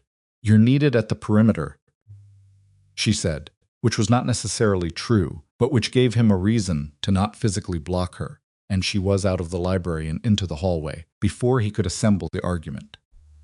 Staircase was clear. The second floor was clear. She moved fast and quiet, with her back to the wall at corners, which she had not known she knew how to do until she was doing it, some animal-level instinct for not presenting herself as a target.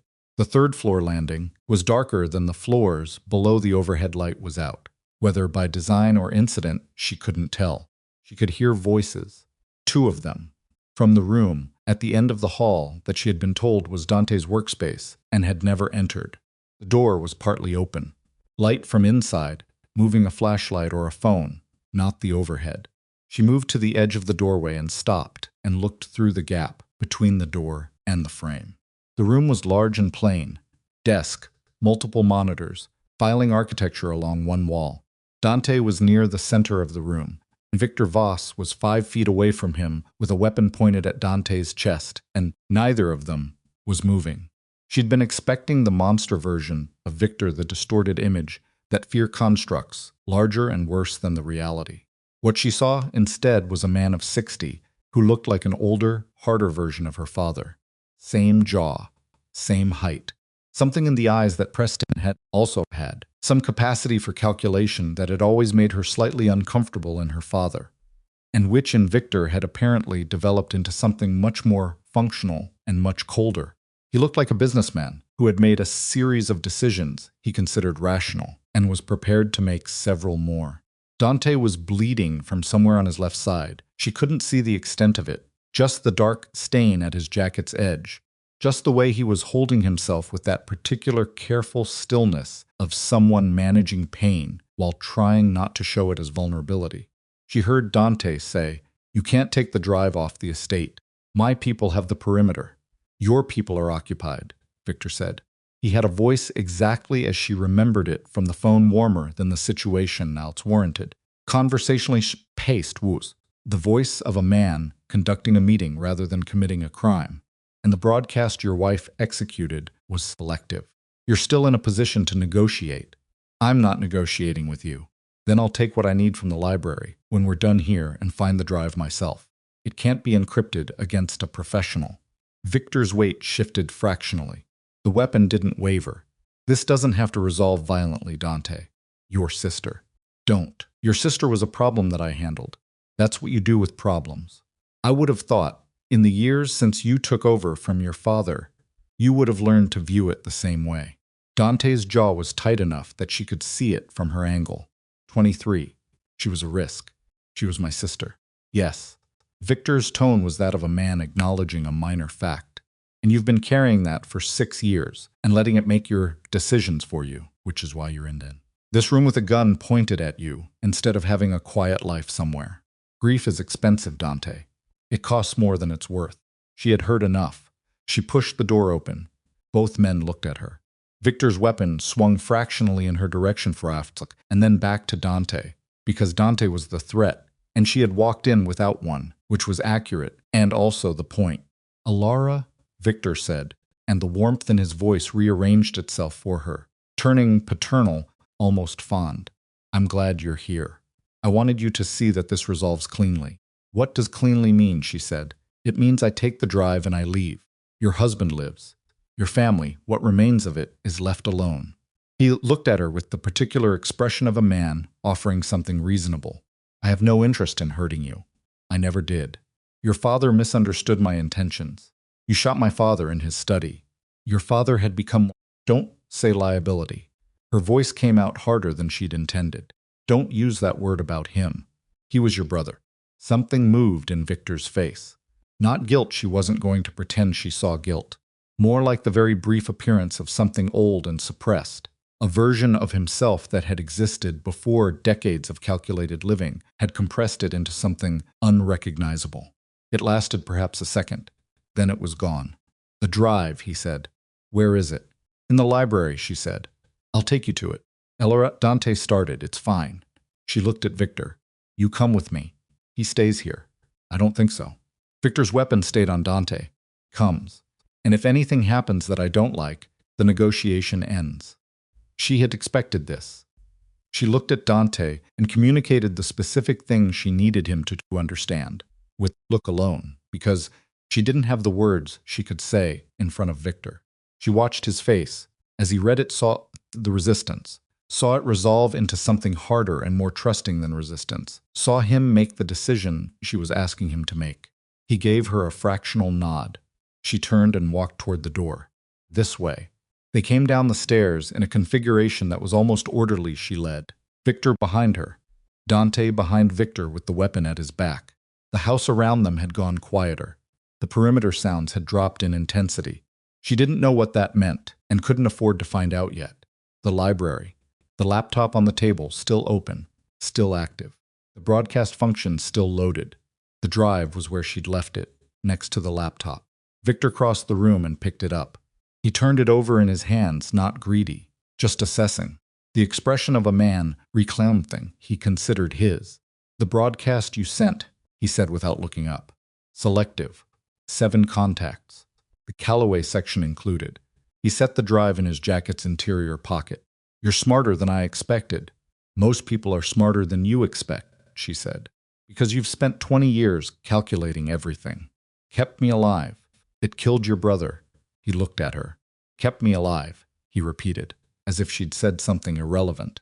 She looked at the laptop screen, at the broadcast function, at the session that was still active, still loaded, still pointed at the complete directory of the drive's contents. Contents that Victor had just put in his jacket pocket and believed were now secured. He didn't know she'd copied the directory. He didn't know that the broadcast search function was loaded against a local copy she'd pulled to the laptop's cache the moment the drive had opened, because the drive had opened without encryption, and she had spent 3 hours working with its contents, and she had, at some point in those 3 hours, made a decision she hadn't fully articulated to herself until this moment. She had backed it up. She looked at Victor. You said this resolves cleanly. If everyone behaves sensibly, yes. Then I have a condition. His expression was measured. I don't negotiate with. You negotiate with me, she said, or I send the complete broadcast right now. She moved to the laptop. Her hand covered the key. I have the entire directory in cache. Full transmission to all 17 contacts simultaneously takes 30 seconds from this device. You'll be in the car, and you won't make it to the gate before the first 3 organizations start making calls. Victor's eyes moved from her hand to her face. The warmth in his expression had gone completely now. What was underneath it was what she'd expected: clean, cold, functional. You're bluffing, he said. Try me. She held his gaze. I've already sent 7. The other 10 take a key press. Your network has been built on the principle that you hold everyone's secrets. The moment you don't, you're not an asset. You're a liability. She heard her own word, her father's word, used it deliberately. You understand what that means better than anyone. The room was very still. What is your condition? Victor said. You confess everything. Sofia Moretti, my father. The original fraud. The staged death. All of it. She reached into her jacket pocket and placed a small recording device on the table between them. Dante's, taken from his desk on the 3rd floor, while Victor's attention had been on Dante, palmed and pocketed in the same motion. On record, in enough detail to be legally actionable. She met his eyes. You do that, and I give you the 30 seconds to get to your car. That recording destroys me. You're already destroyed. Question is whether you're destroyed with or without the broadcast. She kept her voice even, conversational, the voice of a person who had made a decision and was comfortable inside it, which was the performance of her life. And also, she realized, not entirely a performance. I'm offering you the version where you walk out of this house. Take the offer. Victor looked at her for a long time. Kind of look that is reading something not for weakness, but for the specific gravity of the person in front of him. She held it without moving. Her hand stayed on the key. Then he looked at Dante. Dante's expression was entirely neutral, which was its own kind of statement. Victor said, You raised the terms. Yes. Your father would have... I'm not my father. He was quiet for 3 seconds. Then he reached into his pocket and placed the drive on the table beside the recorder. Start it, he said. She pressed record. Took 41 minutes. Victor spoke with the same conversational quality. He brought to everything, no theatrical confession, no emotional collapse. Just a man stating facts with the precision of someone who had organized information for a living and knew how to present it clearly. He described the original fraud against the Moretti organization. He described the arrangement with the foreign official. He described the staged death and Preston's role in it. He described the conversation with Sofia Moretti in which she'd presented him with her findings, and the decision he'd made in the 48 hours that followed, and the manner of her death and the arrangement of the accident. He described Preston's discovery of the full truth 3 years later and the subsequent management of his brother over the following years. Described the decision to kill Preston made 48 hours ago when Preston had told him about Elara's marriage and what Elara might know with the same unemotional clarity he'd brought to everything else. He described all of it. When he finished, the room was quiet enough that she could hear the estate around them, settling back into something closer to its normal register. Fewer voices, less movement, the sound of a situation that had peaked and was now resolving. Stopped the recorder. She looked at Victor. 30 seconds. Picked up his jacket. He did not pick up the drive. He walked out of the library without looking back. She stood at the library doorway and listened to his footsteps cross the entrance hall. Heard the front door open. Heard it close. She looked at Dante. Your people, she said. They'll let him reach the gate. He was already on his phone. She could hear it in his voice, the controlled tightness of a man who was managing physical pain with the last of the margin he'd been working with. And then they'll have him. Have him. 3 law enforcement contacts have been waiting for a clean record of admission since yesterday. The recording goes to all 3 simultaneously. Federal jurisdiction covers the murder charges. International jurisdiction covers the financial crimes. He looked at her across the table. Victor Voss is not getting into his car. She looked at the front door. Then she looked back at Dante. You planned this. I planned for several versions of this. This was the best one. He paused. I didn't plan for you to have the device. No. or the cached copy. No. She picked up the drive from the table and turned it over in her hands. You were going to let him take it. I was going to let him believe he had leverage and walk him into a position where the recording was enough to complete the case. He held her gaze. You accelerated it. Was that a problem? He looked at her for a moment. No. Something in his face moved that thing she'd been catching and losing sight of for weeks, now fully visible. It was not a problem. Outside, she heard voices. Not conflict. The organized, professional voices of an operation, concluding Rooks among them, and others, and then a single raised voice that was quickly subsumed into the surrounding sound, and then gone. Victor, she thought. 30 seconds. She sat down. Her legs had finally decided to present their invoice for the evening's activity, and she paid it.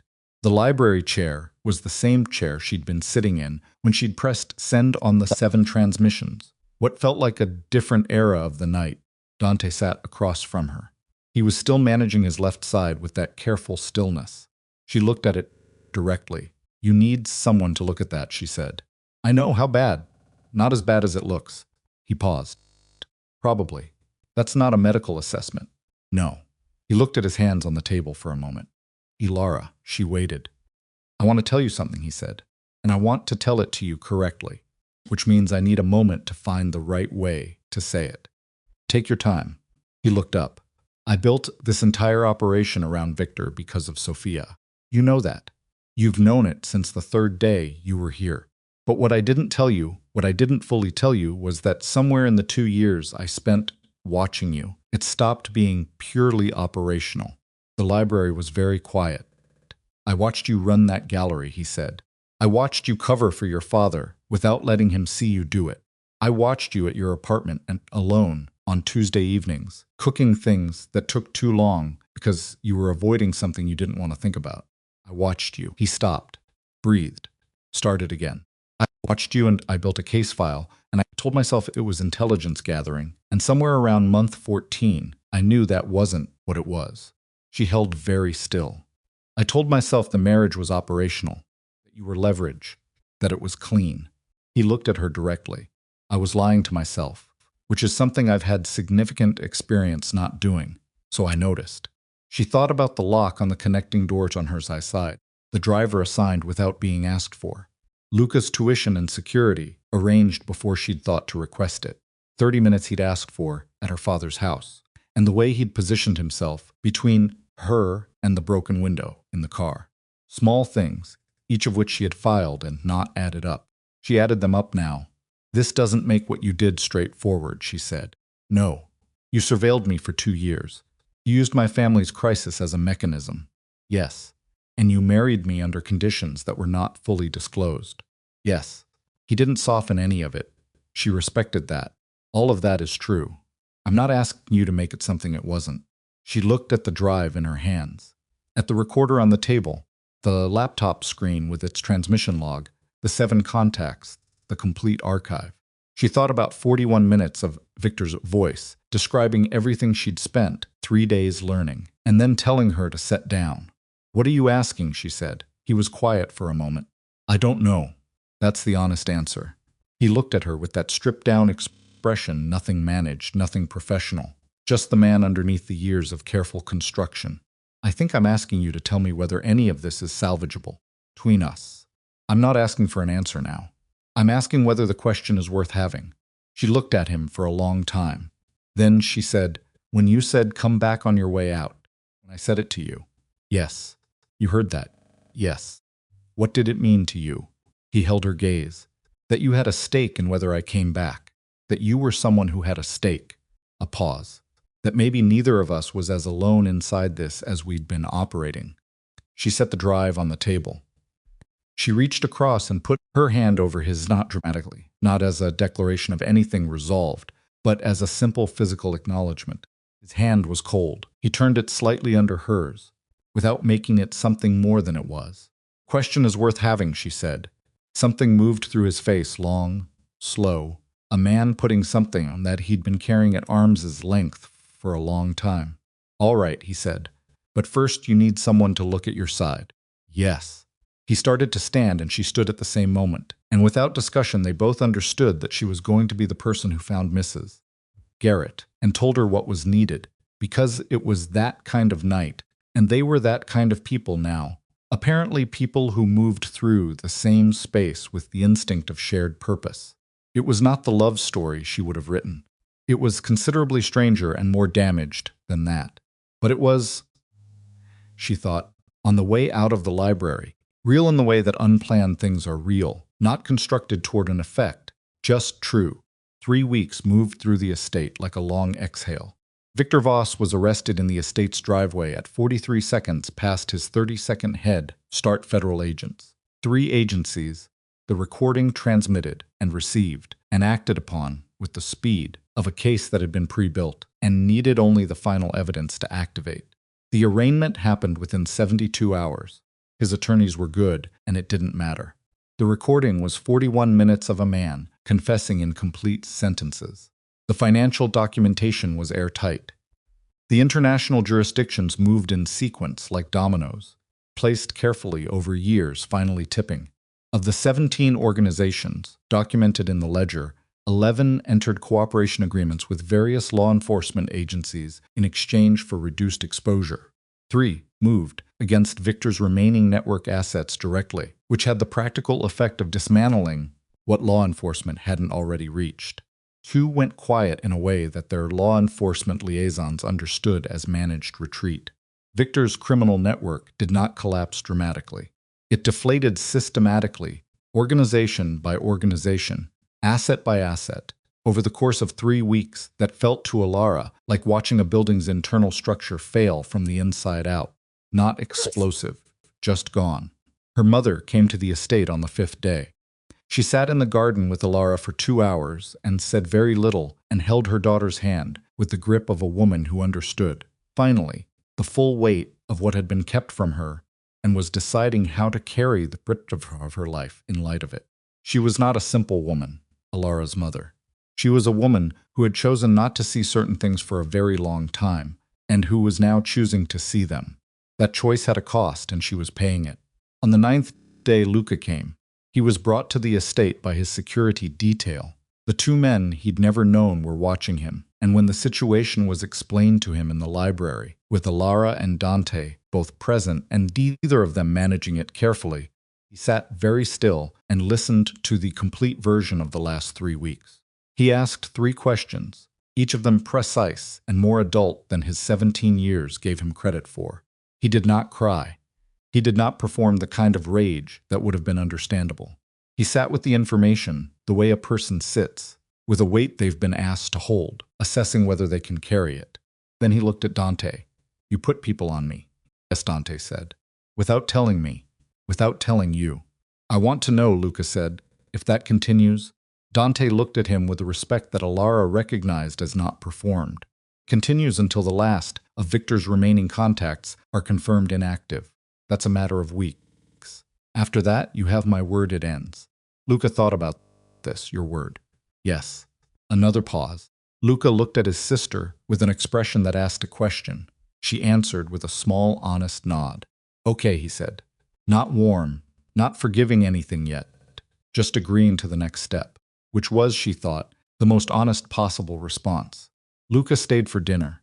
He and Dante said approximately 40 words to each other over the course of it, but they were 40 direct words, and there was nothing false in any of them. Elara watched them from across the table and thought about the version of this. She'd feared the version where the young man she'd spent her adult life protecting was damaged by what she'd done to protect him, and understood that this was not that version. This was harder and more real and better. After dinner, Luca found her in the kitchen, where she was doing something unnecessary with the coffee machine, because she needed her hands occupied. "Are you okay?" he asked. "Actually." She looked at him. "I'm still figuring out what okay looks like from here. But I'm not. It's not bad, Luca. It's complicated, but it's not bad." He nodded slowly. "He looks at you like you're the only solid thing in the room." Paused with the coffee. "Does he?"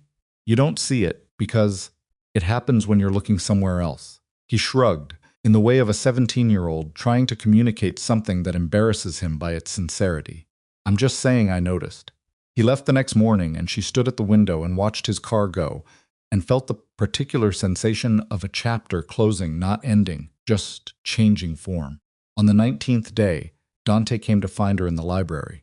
She was reading. Not reviewing documents, not working, actually reading a novel she'd picked off the shelf 3 days ago and had been carrying through the house without getting far in it. He came in and sat across from her without preamble, and she put the book down. He had a document. He placed it on the table between them. She looked at it. Legal header. Her name. His name. The word annulment in the text. This is already drawn up, she said. Yes. It's been drawn up since the day after the wedding. He looked at her with the directness she'd come to understand was his form of respect. No softening, no management. I had it prepared because I thought you should have the option available whenever you wanted it. I didn't tell you because I was... A brief pause that she understood was him being honest about a thing that wasn't comfortable to be honest about. I was afraid telling you would give you a reason to use it before you had enough information to make the decision you actually wanted to make. That's manipulative. Yes. You know that, yes. He held her gaze. I'm telling you now, you have complete information, and you have the document, and you can use it if you want to use it. There's enough money arranged that you can go anywhere and not have to think about the financial dimension of this. She looked at the document. She looked at the document. She thought about the night in the library when he'd come back bleeding and she'd put her hand over his. She thought about Luca saying he looks at you like you're the only solid thing in the room. She thought about 41 minutes of Victor's voice and the 30-second deal she'd made and the look on Dante's face when he'd understood she'd done it without him. She thought about a woman named Sofia Moretti, 23 years old, who had found the truth and had not survived it. And she thought about herself, older, messier, less tidy than the version of a person a story like this usually centers on. A woman who had walked into a burning situation and found, in the fire, something she hadn't been looking for. Pushed the document back across the table. I don't want it, she said. He looked at her. Not because I feel obligated, she said. Not because I don't have other options. Because I have complete information. Like you said, and with complete information, she met his eyes. I'm choosing this you. This version of us, however we figure out what that is. He said nothing for a moment. His hands were flat on the table and completely still, in the way they went still, when he was managing something significant. It's not going to be simple, he said. I know that. I have a history that doesn't disappear because the case closed. What I do, what I've done. I know what you are, she said. I've had 3 weeks to look at it directly. I'm not pretending it's something it isn't. She held his gaze. But I also know what you've been since I've been here. And those aren't completely different people. They're the same person. Which is more interesting than a simple one. Something shifted in his expression. Slow, complete. The way a landscape changes when the light finally hits it right. He reached across the table and picked up the annulment document and tore it cleanly in half. Then he set both halves on the table between them without ceremony. She watched. He said, I had it prepared in triplicate. She looked at him. The other 2 copies are in the 3rd floor filing system. A pause. I'll have them destroyed. Good, she said today. Today, she agreed. They sat on opposite sides of the library table, with the torn document between them and the estate. Quiet around them, genuinely quiet now. Not the pressured quiet of threat, but the ordinary quiet of a house that had settled back into itself, and neither of them moved for a long moment. Then Dante said, the library needs more current fiction. She looked up. He was looking at the shelves. You've been reading the same 12 titles on rotation, he said. I should have it didn't occur to me. I'll have someone order whatever you want. She looked at the shelves, at the books, with their marginalia in his small, precise handwriting, at the room she'd spent more time in than any other room in this house. I'll make a list, she said. All right. They stayed in the library for another hour, not talking much, which was fine. Possibly, she thought, the point. The capacity to be in a room together without performing something, without managing the silence, without filling it with anything it didn't need. She had not had that with many people. She had not expected to find it here. Outside, the garden was going gold in the late afternoon light. The security rotation was its normal pattern. 2 men visible, the rest implied. The particular grammar of a place that was protected. Somewhere across the city, Victor Voss was in a federal holding facility, awaiting trial on charges that his attorneys would spend years not defeating. Somewhere across the city, her mother was having dinner with a cousin and deciding what the next chapter of her life looked like, with the full truth of the last 20 years available to her. Somewhere across the city, Luca was probably on his floor with his carefully maintained composure and his 17-year-old understanding that the adults around him were doing their best with complicated material. And here, in a library in a house she had walked into under coercion and was staying in by choice, Elara Voss, Dante Moretti, technically, legally, on the documents that hadn't been torn, sat across from the man she'd married in a department store dress and thought about what choice actually meant when you had complete information. It meant this. Whatever this was, the real version, the complicated version, the one that didn't resolve into something clean and simple but was true. That was enough. More than enough. It was in its way everything.